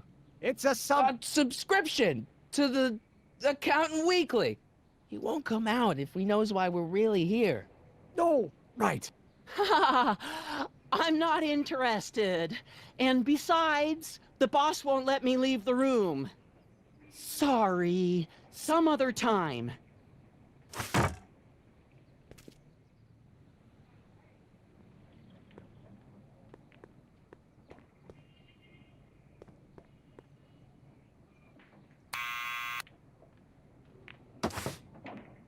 What now? It's me again. Please come down. Why?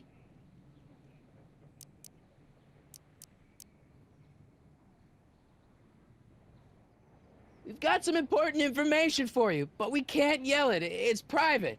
Then put it in a postcard and send it. I'm stuck up here till the boss tells me I can leave. Sorry, some other time.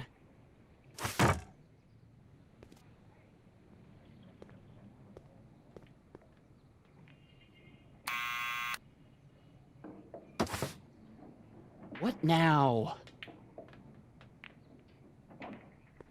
It's me again. Please come down. Why? We represent the law. You don't want to go against the law, do you? No, but I don't want to go against Kid Tannen either. And he ordered me to stay put till he gives the word. Sorry, some...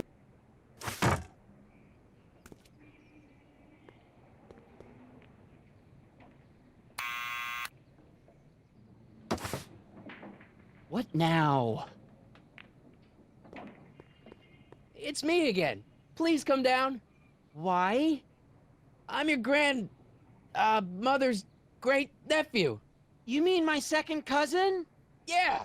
Glad to know you, but I can't leave this building till the boss says so. He's given strict orders. Sorry, some other time.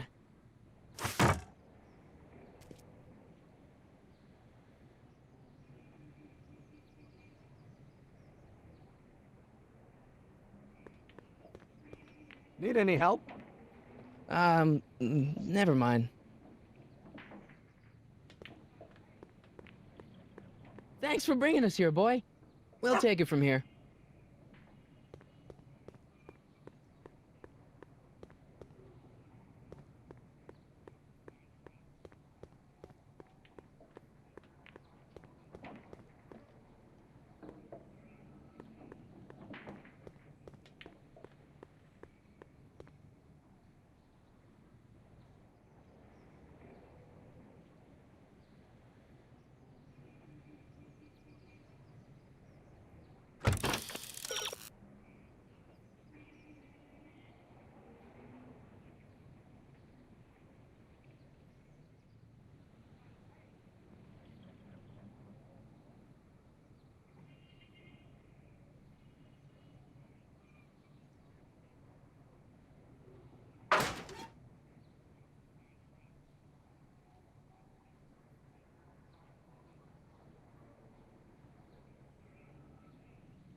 What now?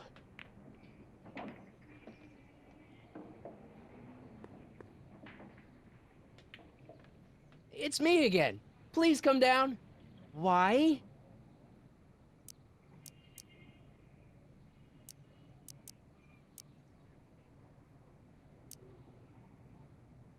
We've got... It's a... No!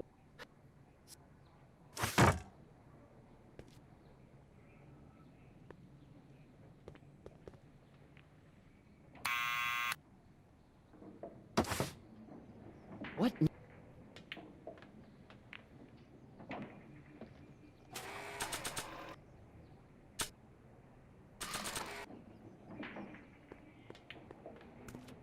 What do you think you're doing? I'm throwing the subpoena. You can't do that. You have to hand it to him.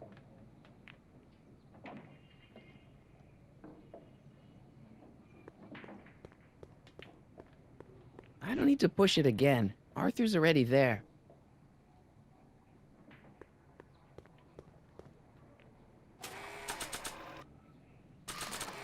Someone's playing tricks on me.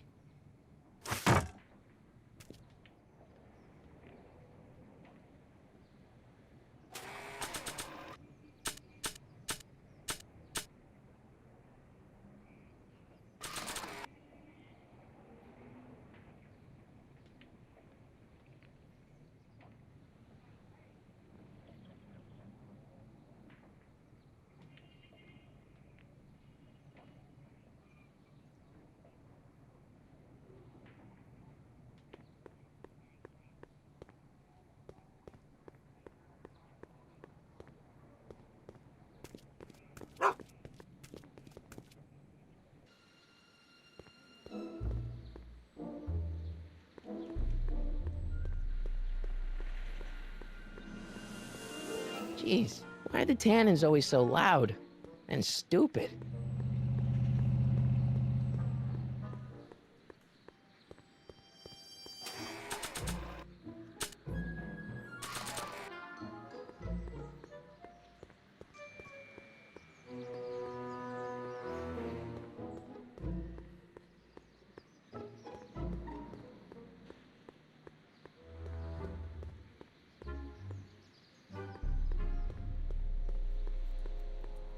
Hey! Hey!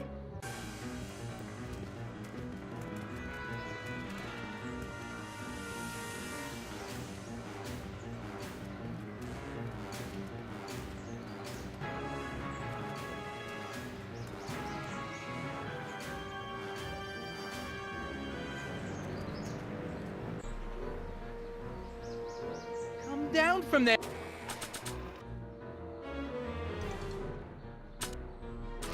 Hey, you son of a... What do you think you're doing up there, you scrawny little runt? Get down here right now!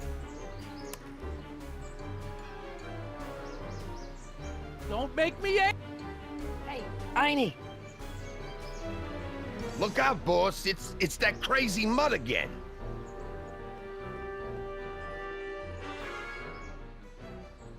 I can't believe you lost him again!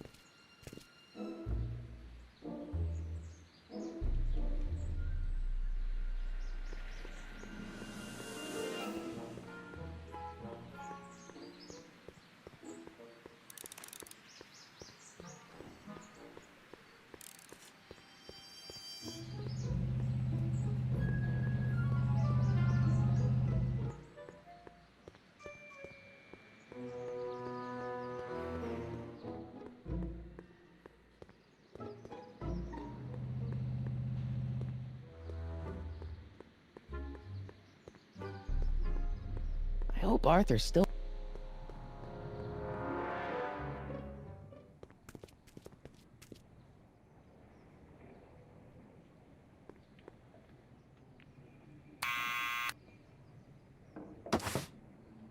What now?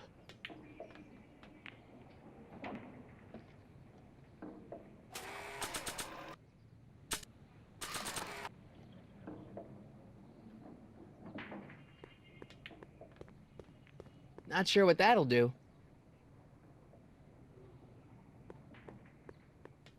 I don't want to record them right now. It's me again. Please come down. Why?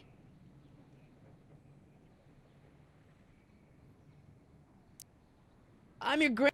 Yeah, glad to know. So...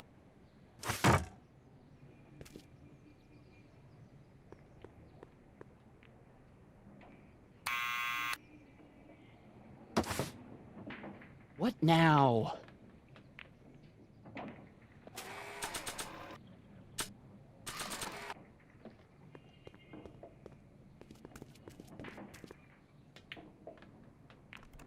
What do you think you're doing up there, you scrawny little runt? Get down here right now! It's Kid. Right away, boss! Where's Kid? Hey! Arthur. Maybe I should have led with the subpoena.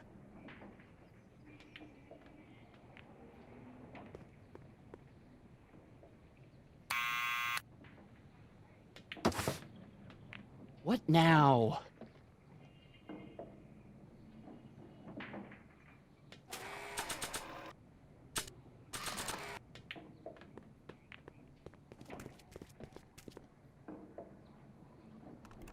What do you think you're doing up there, you scrawny little runt? Get down here right now! It's Kid. Right away, boss! Where's Kid?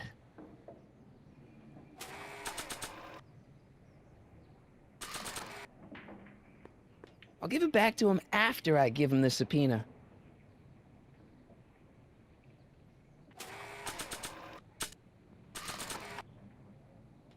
Arthur McFly? Yeah? Got something for you. Thanks. A subpoena? Ordering you to appear in court and provide evidence in the investigation into... Kid Tannen? Take it back! You can't get rid of it, Mr. McFly. Once you've been served, it's your duty to report to the court at the earliest possible time. Failure to do so could lead to a warrant for your arrest. Arrest! But Kid'll kill me. Stupid, stupid Artie. Holy cats, what am I gonna do? I suggest you avail yourself to the protection of the court. Oh gosh, oh gosh.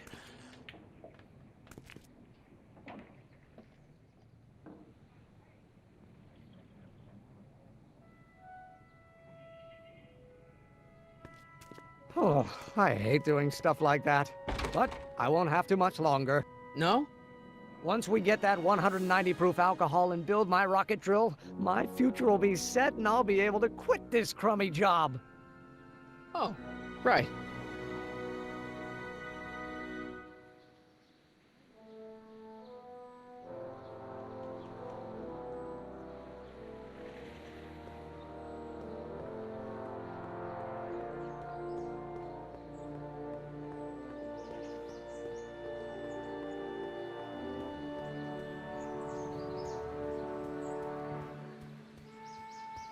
Hey, how you doing, Einie? Einie? It's short for Einstein. Einstein, of course, because he was a patent officer just like you.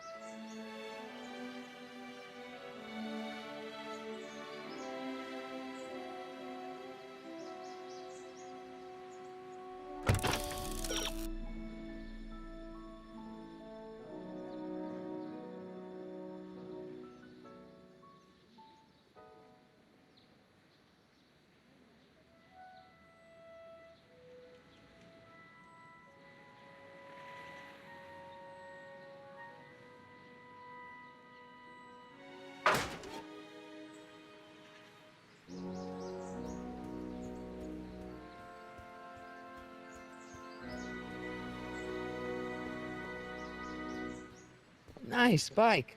Huffy? Huffy? I'm not huffy. I'm passionate. Passionate about justice, safety, law, and order. Never mind. Hey, Miss Strickland.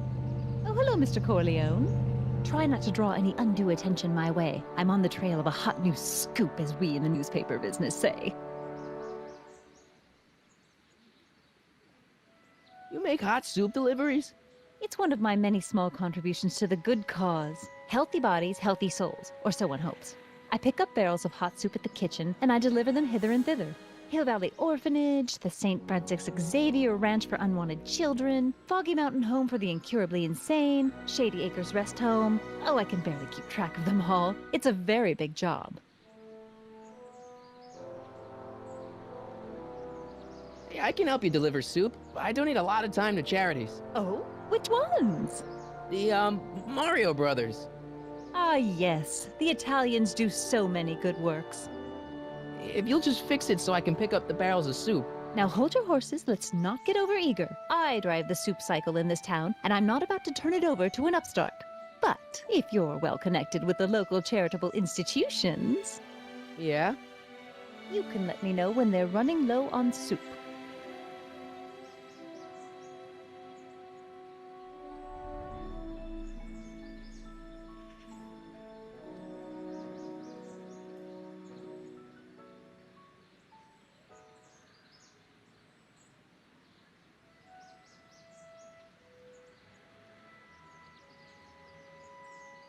As a matter of fact, I do know a local charity that's running low on soup. Oh? Who?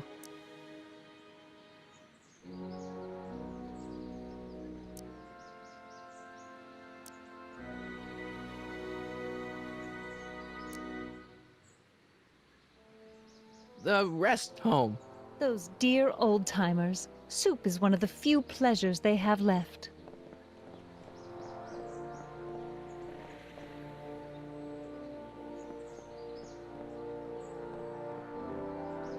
All right, Edna, just think of all those poor unfortunates and hold your nose.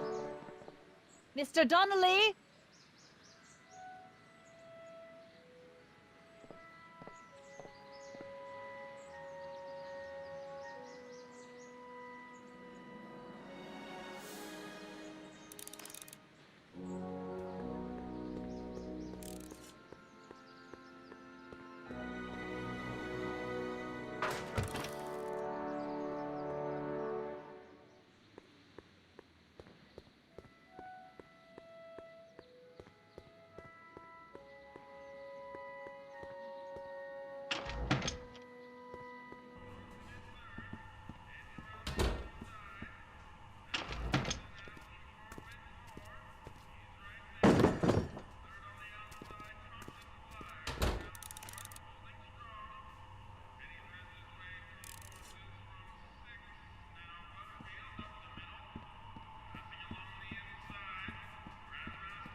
Brown residents.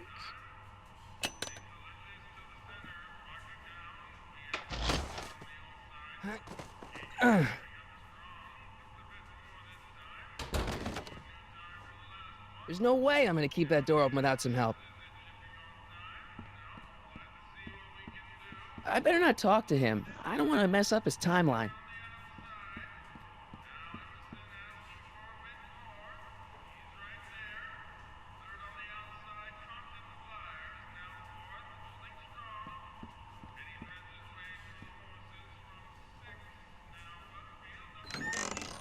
Hey, where do you think you're going? The kitchen? The kitchen's for management only, rummy.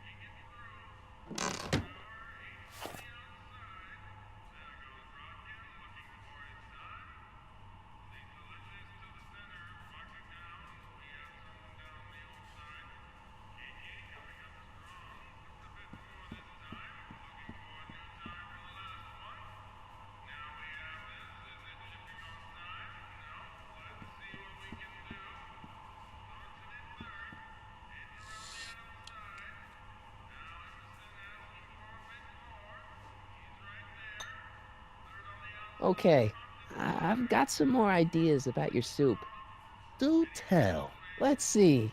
Have you tried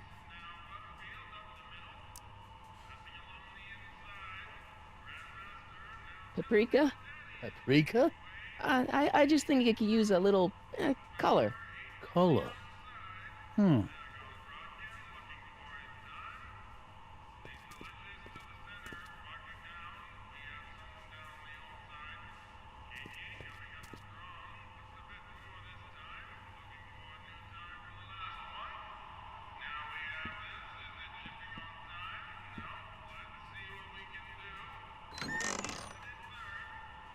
The kitchen's for management only, rummy.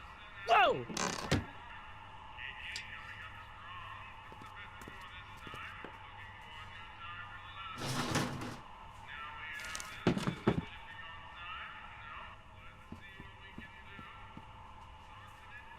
What is it, kid?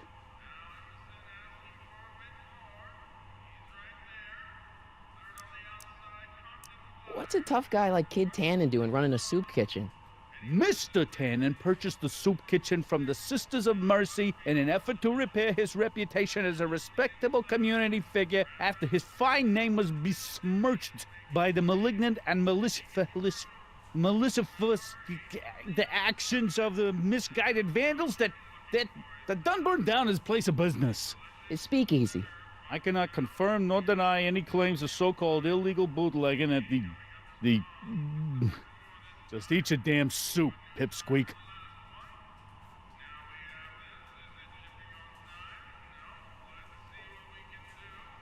Why's the soup in a barrel? 'Cause it's hard to ladle off the floor. So this place used to be a soup kitchen. What do you mean used to be? Despite recent changes in ownership, this joint is still available for the purposes of distributing food to the needy and the not-so-well-to-do. And no other purposes whatsoever. Right. Mind if I look around a bit? No.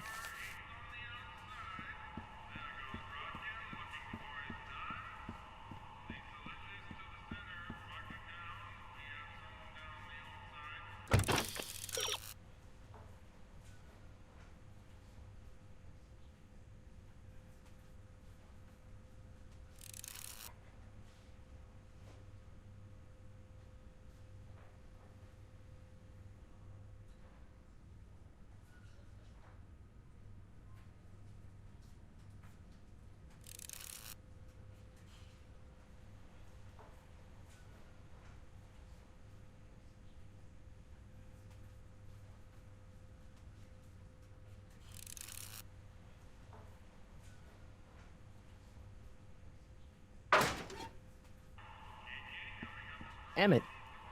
Yes?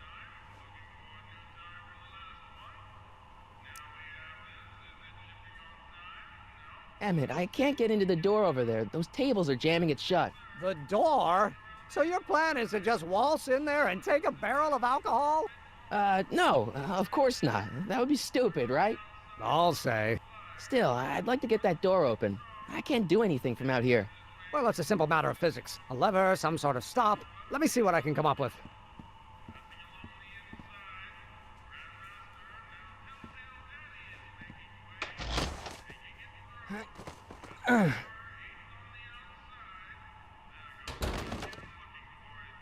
There's no way I'm gonna keep that door open without some help.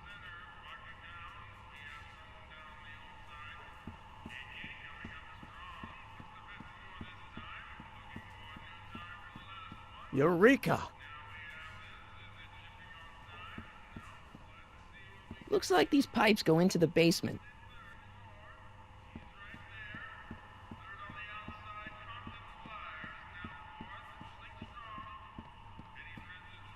Pretty neat, Doc.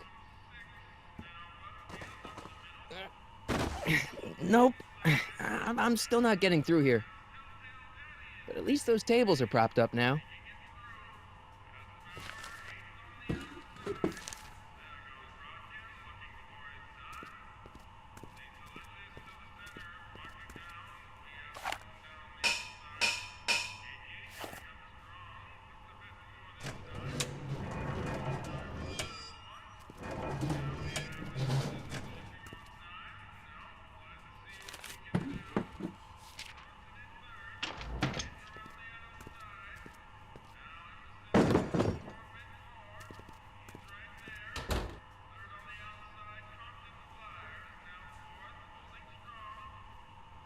Pretty neat, Doc. But at least...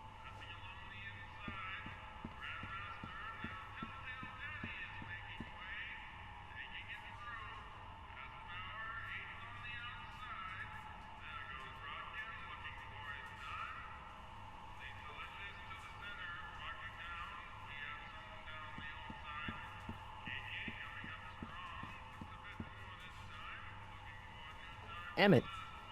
Yes?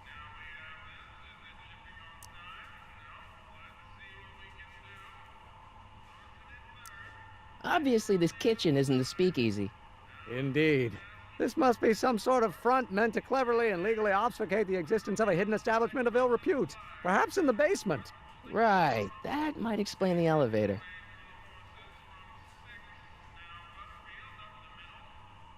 Oh, that's interesting. Just a little mechanical ingenuity. In the end, the door is open. Yeah, good job.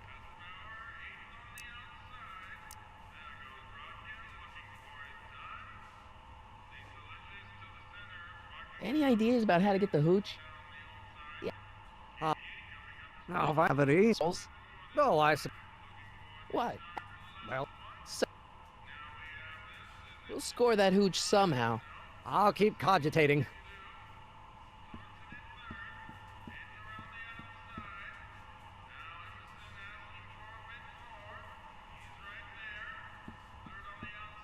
I hope Doc Jr.'s thingamabob holds out.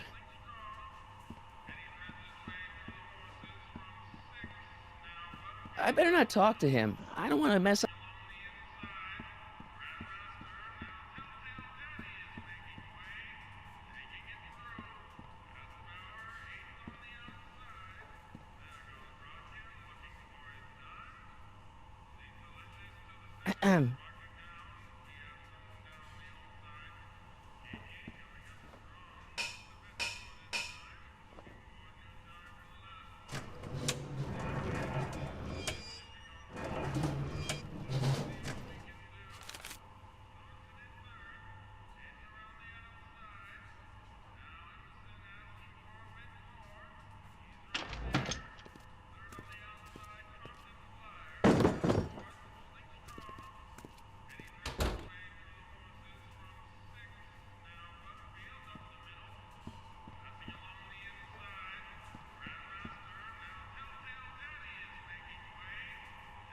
I hope Doc Jr.'s thingamabob holds out.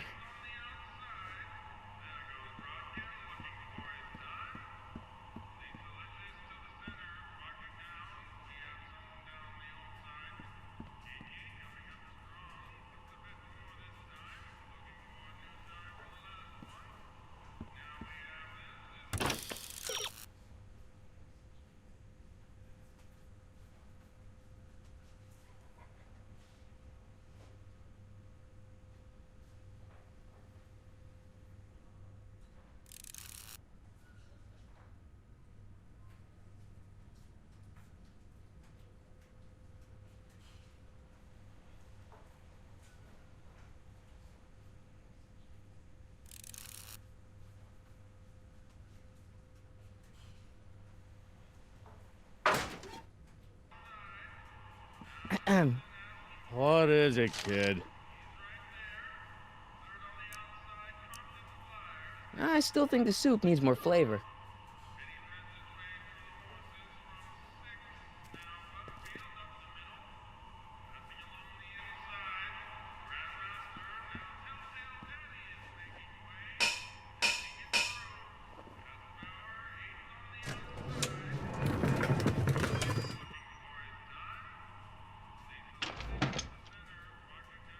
Ah, Miss Strickland.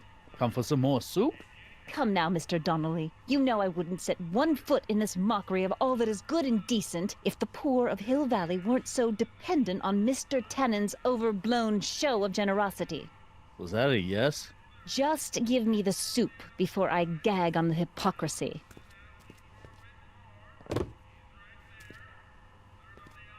I'll tell the boss you said hello. I'll just bet you will. Edna picked up the barrel of hooch. Now all I have to do is to get it from her somehow.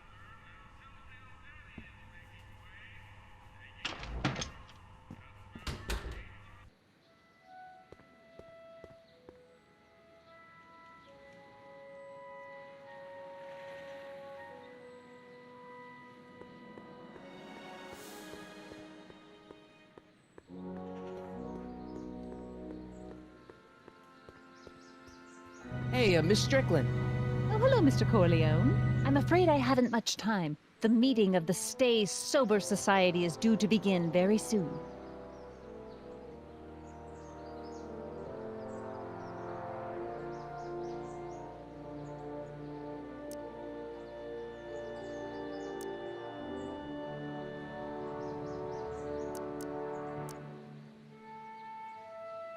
I know a place where the Stay Sober Society can meet. Oh? Where?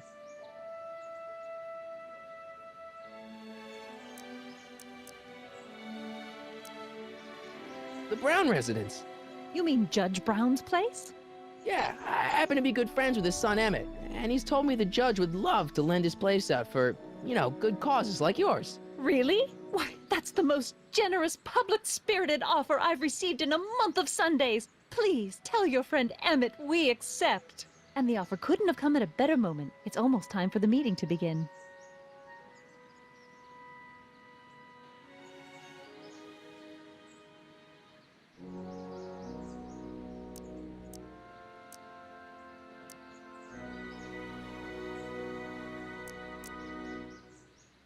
You asked me to tell you if one of the local charities is running low on soup. Does somebody need a visit from my soup cycle?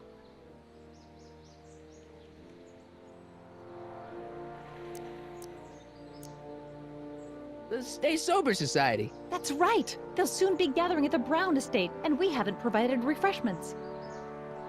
I can't get over the generosity of your friend Emmett, volunteering his father's house for our meeting. Huh? Wait there!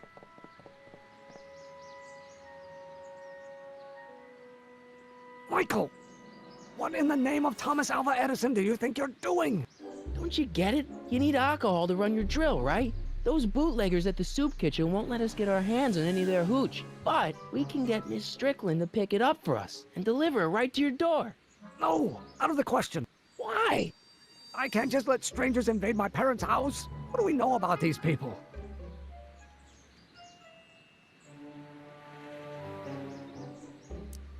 They're really polite. We don't know that. They're sober. It says so right in the name. Well, okay, but Pop needs his peace and quiet at the end of the day. This meeting is sure to be too noisy for him.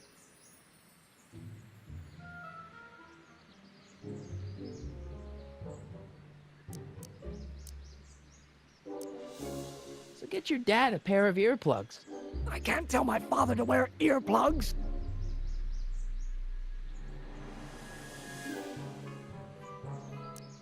They'll be quiet. You'll be quiet, right? Oh, yes! I play my tambourine very softly. You hear that? Yes, but... But what? But it's still impossible.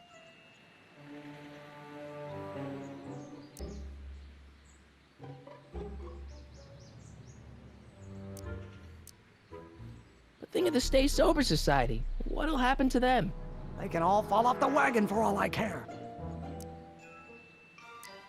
But I promised Miss Strickland. It means so much to her. The answer is still no. Okay, forget the whole thing. We don't have to test your rocket-powered drill tonight. We don't? No. I'll take the train back to Washington and I'll tell the folks at the office to give the patent to Dr. McCoy. Wait!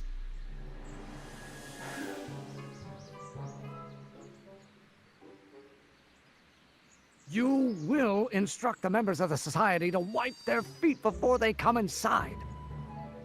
Then you are Emmett Brown. I thought as much. You have such a righteous face. Edna Strickland, I don't know how to thank you for your generosity. Pleased to meet you. The feeling is mutual. I've got a bad feeling about this. You worry too much, Emmett. Well, we've served the subpoena and gotten a barrel of booze delivered to your house. Looks like we're off to your lab to build your rocket drill. You do have a lab, right? What kind of future patent holder would I be without a lab? Come on. Doc! I'm off to get the rocket drill. Good. Come on, let's go. Time waits for no man.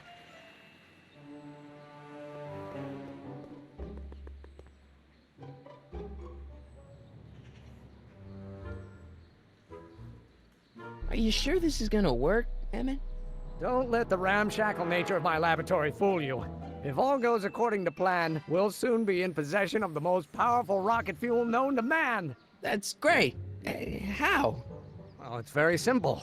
This crankshaft induces a powerful direct current into the electrolysis chamber, producing hydrogen, which must be periodically released into the primary distillation barrel.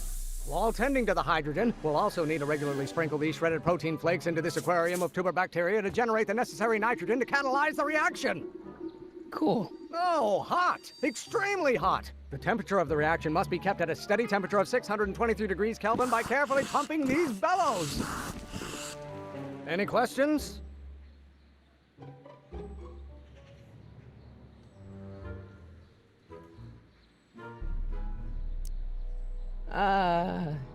Emmett? Why is there a brace of drunkards gathering on our lawn? Sweet fancy Moses, it's my father! So? So, he doesn't know I'm engaging in acts of scientific exploration in here. He thinks this is where I go to pour through my law books. Oh. You tend to the reaction. I'll try to get rid of him. Tend to the what? Can't we just start over after he's gone? It's too late. The reaction's already started. Don't worry. I'll try to help you out where I can. But... coming, Father! Father! Don't you father me, child. There is a flame inside me that cannot be quelled by your legalistic gobbledygook, Father.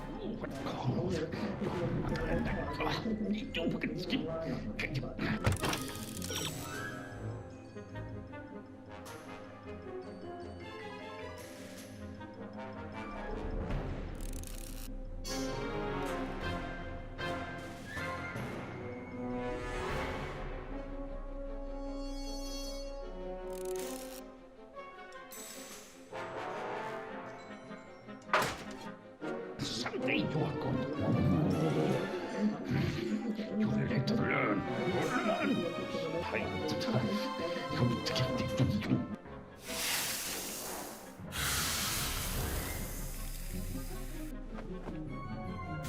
Listen to the words I'm emphasizing. Don't you turn your back on me. What do you call a room full of lawyers trapped in a burning building? A good start! You know what someday you are going to you will have to learn.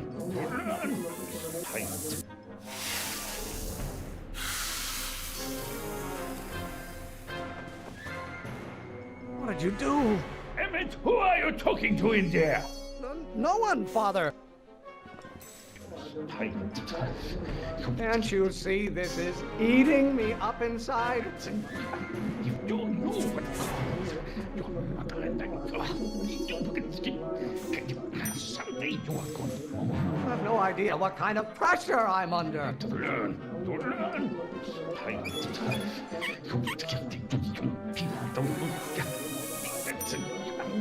You know who invented fire, Pop? I don't know either, but you can be damn sure it wasn't a lawyer. Someday you are going to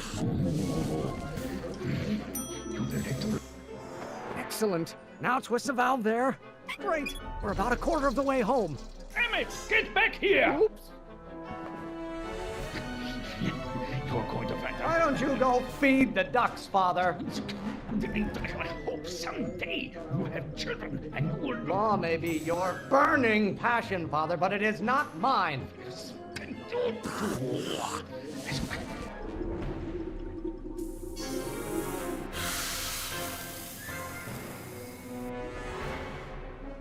I thought you were a scientist. Emmett!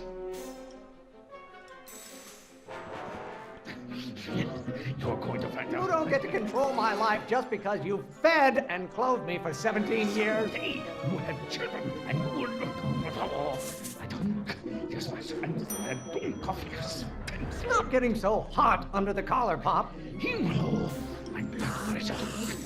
You're going to find out. If it weren't for scientists, men like you would still be divining the future with sheep's bladders and goat gizzards. And you will look Law may be your burning passion, Father, but it is not mine. Himmel, mein Blutpressure. You're going to find out.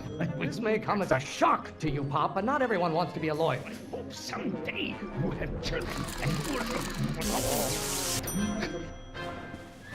halfway there. Emmett! Keep up the good work. You You don't get to control my life just because you fed and clothed me for 17 years. Father, why don't you ever listen to me? Sunday! The hotter you get, the more I know I'm right.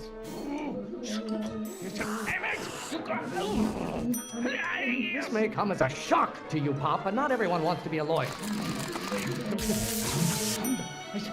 Can't you see this is eating me up inside? The Von Brauns have been officers of the court since God's heavenly spark first gave rise to man, Emmett.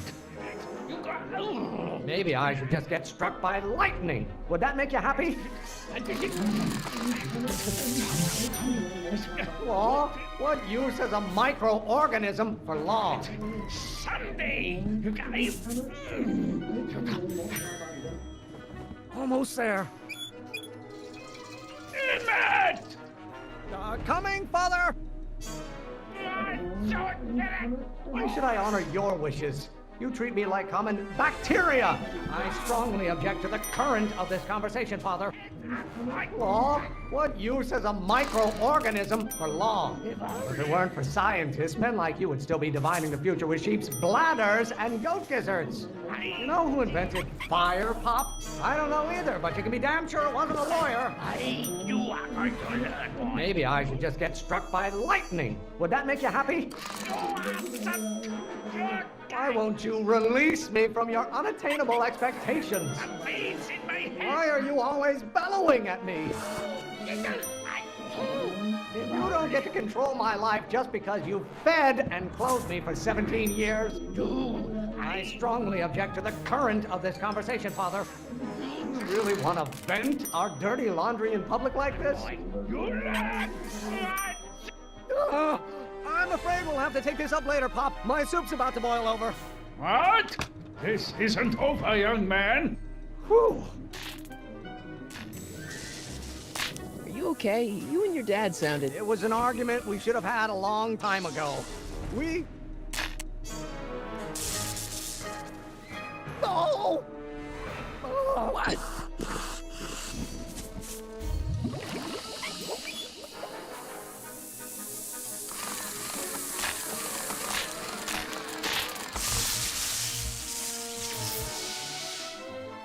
Eureka! Now all we gotta do is fuel up the old rocket power drill and you and I can take it and go. But don't you want to test it first? No time. The last train for DC leaves in just a few minutes. All right. You've got to get this baby to the U.S. Patent Office. Exactly. So tell me, Michael, when can I expect to hear back from the Patent Office?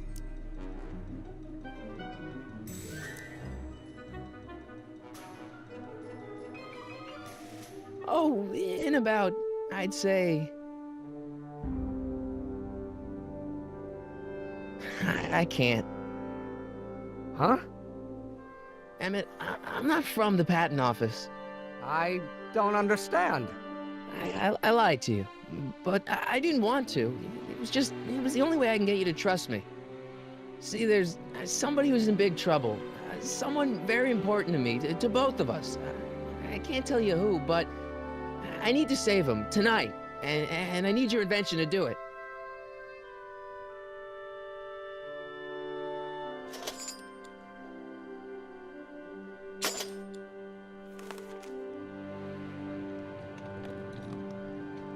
And, Emmett, you're gonna be a great inventor.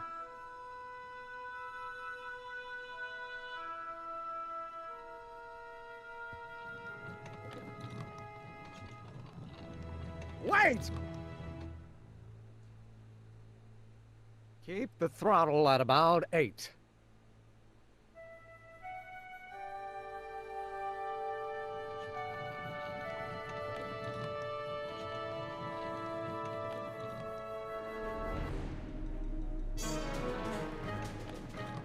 Okay, Doc, I got the drill. Now let's get you out of here. Come on, start.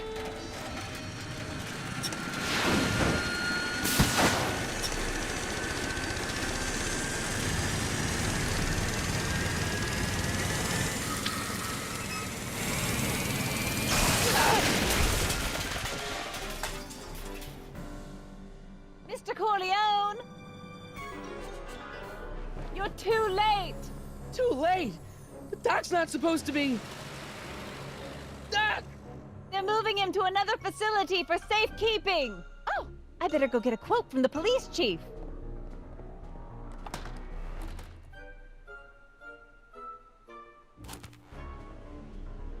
Paddy wagon intercepted, suspect slain, and they're still after him. But how am I gonna rescue him now?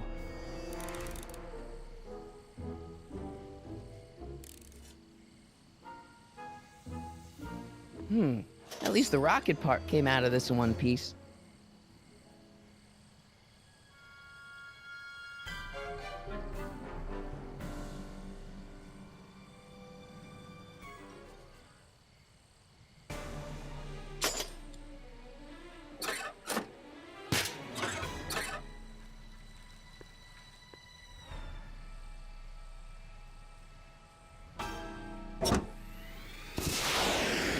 Alright, I'm coming, Doc.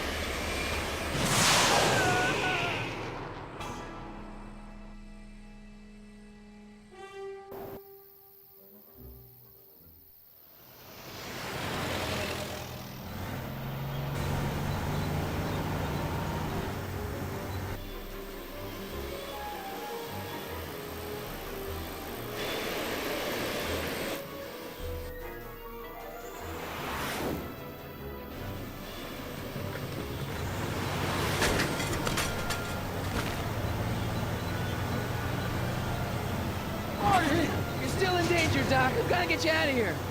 What's that? I said you're still in danger. Never mind, never mind. Get me out of here, and we'll talk later.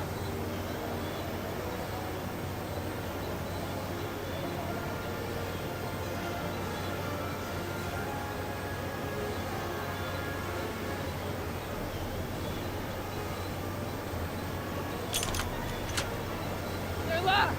I know!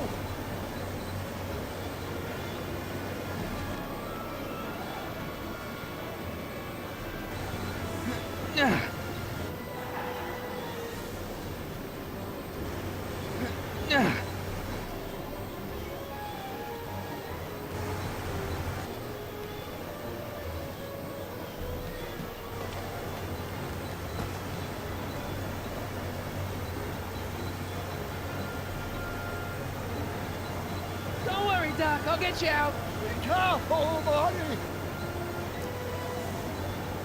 You can't break the lock. There's a key, but it's probably up front. I'll wait right here.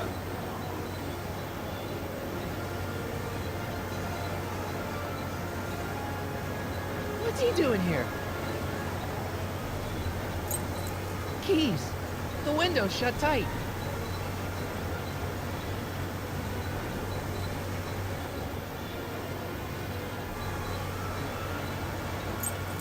Keys.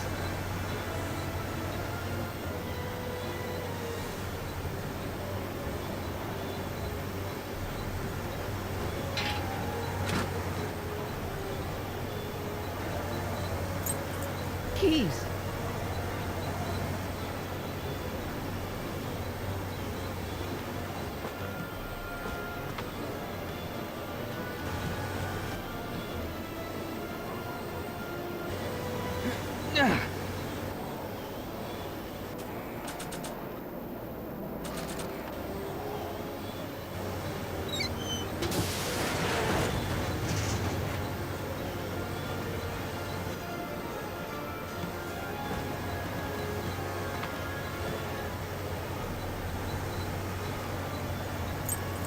Keys.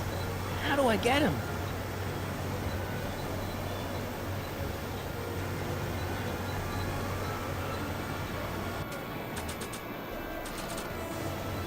I don't think throwing the hubcap at that would do any good.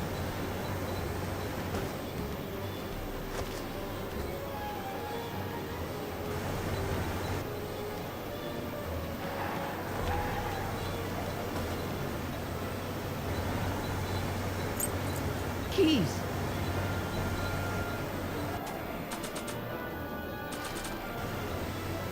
I don't think throwing the hubcap at that would do any good.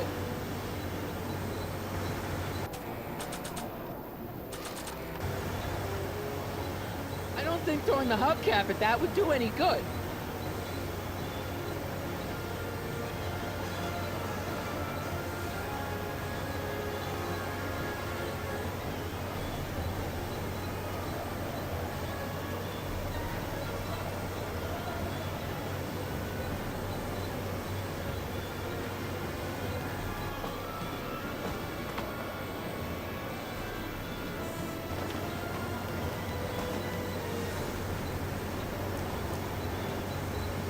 Keys are on the dashboard, but I can't reach them.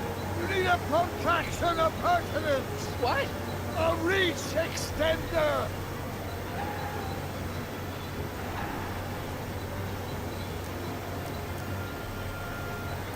Kid Tannen's driving the truck. Kid Tannen? That explains a lot.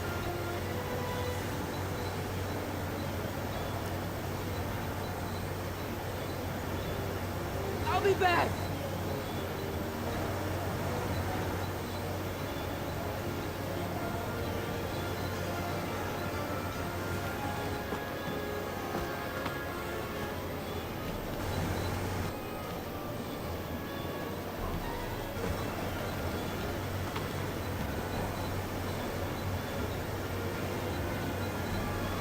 I'll be back.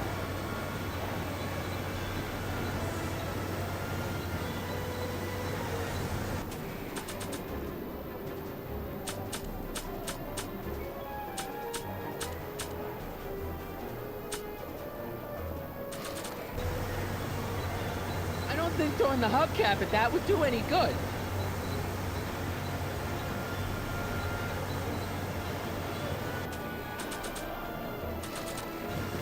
I don't think throwing the hubcap at that would do any good.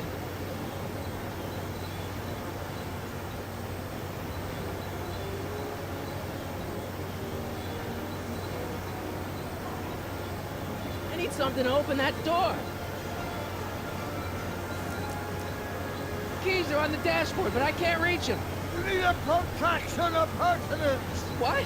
A reach extender.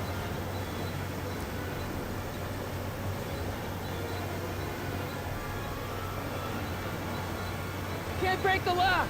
There's a key, but it's probably a... Don't worry, Doc. I'll get you out. Be careful, buddy.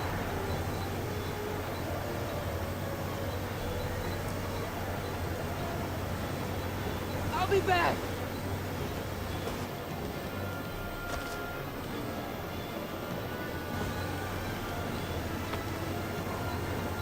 I'll be back.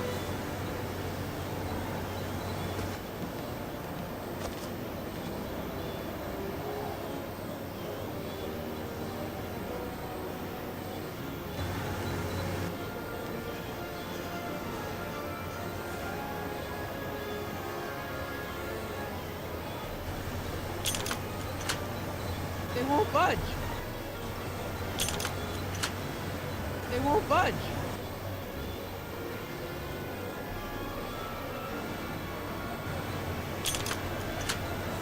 They won't budge.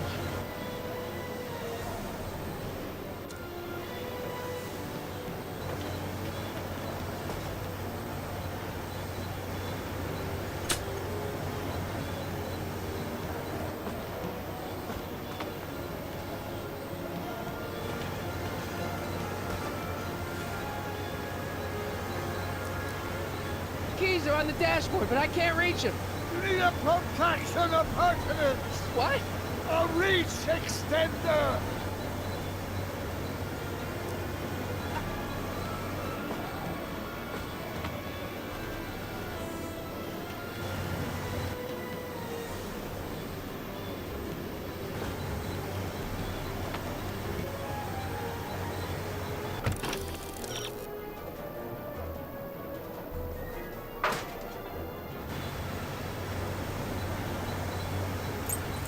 Keys.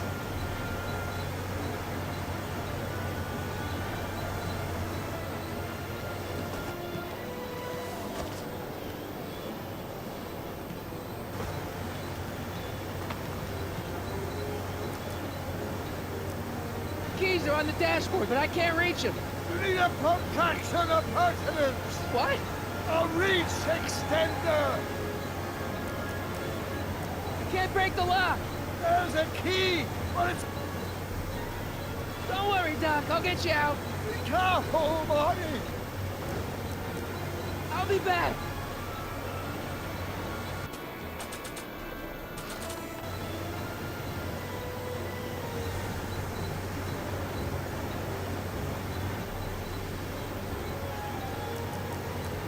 I need a distraction. Leave it to me! Hey, driver! You're driving too fast! Watch how you take those curves! What are you trying to do? I object to your tone of voice! And I find this seat distinctly uncomfortable! Do you have a pillow I can sit on? Hey, I'm talking to you, driver! Don't ignore me! You! Thanks, Doc. I guess that's why they call you the Streak. How did you know that? I have my sources.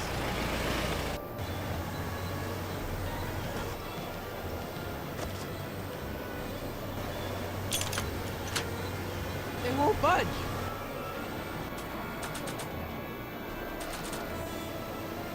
Stand back, Doc. Marty!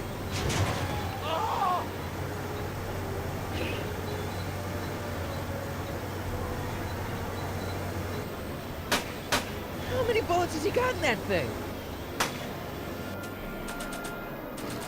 Eat lead, Sagan! Ow! Son of a bitch!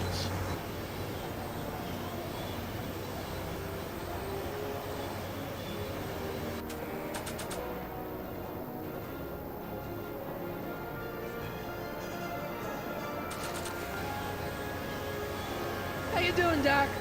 Hanging in there!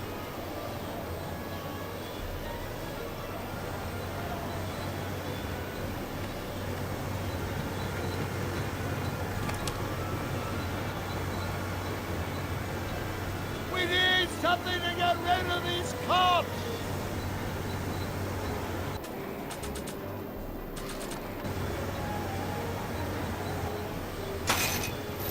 Oh!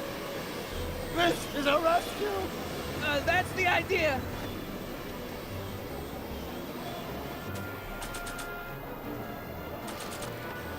Doc! Look!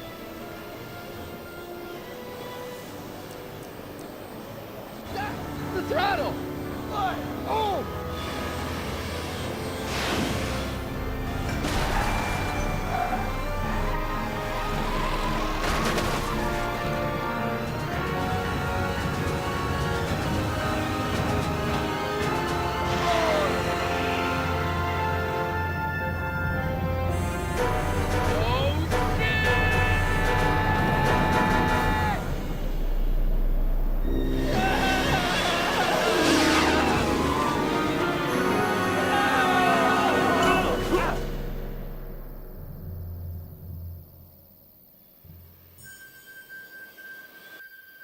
Doc!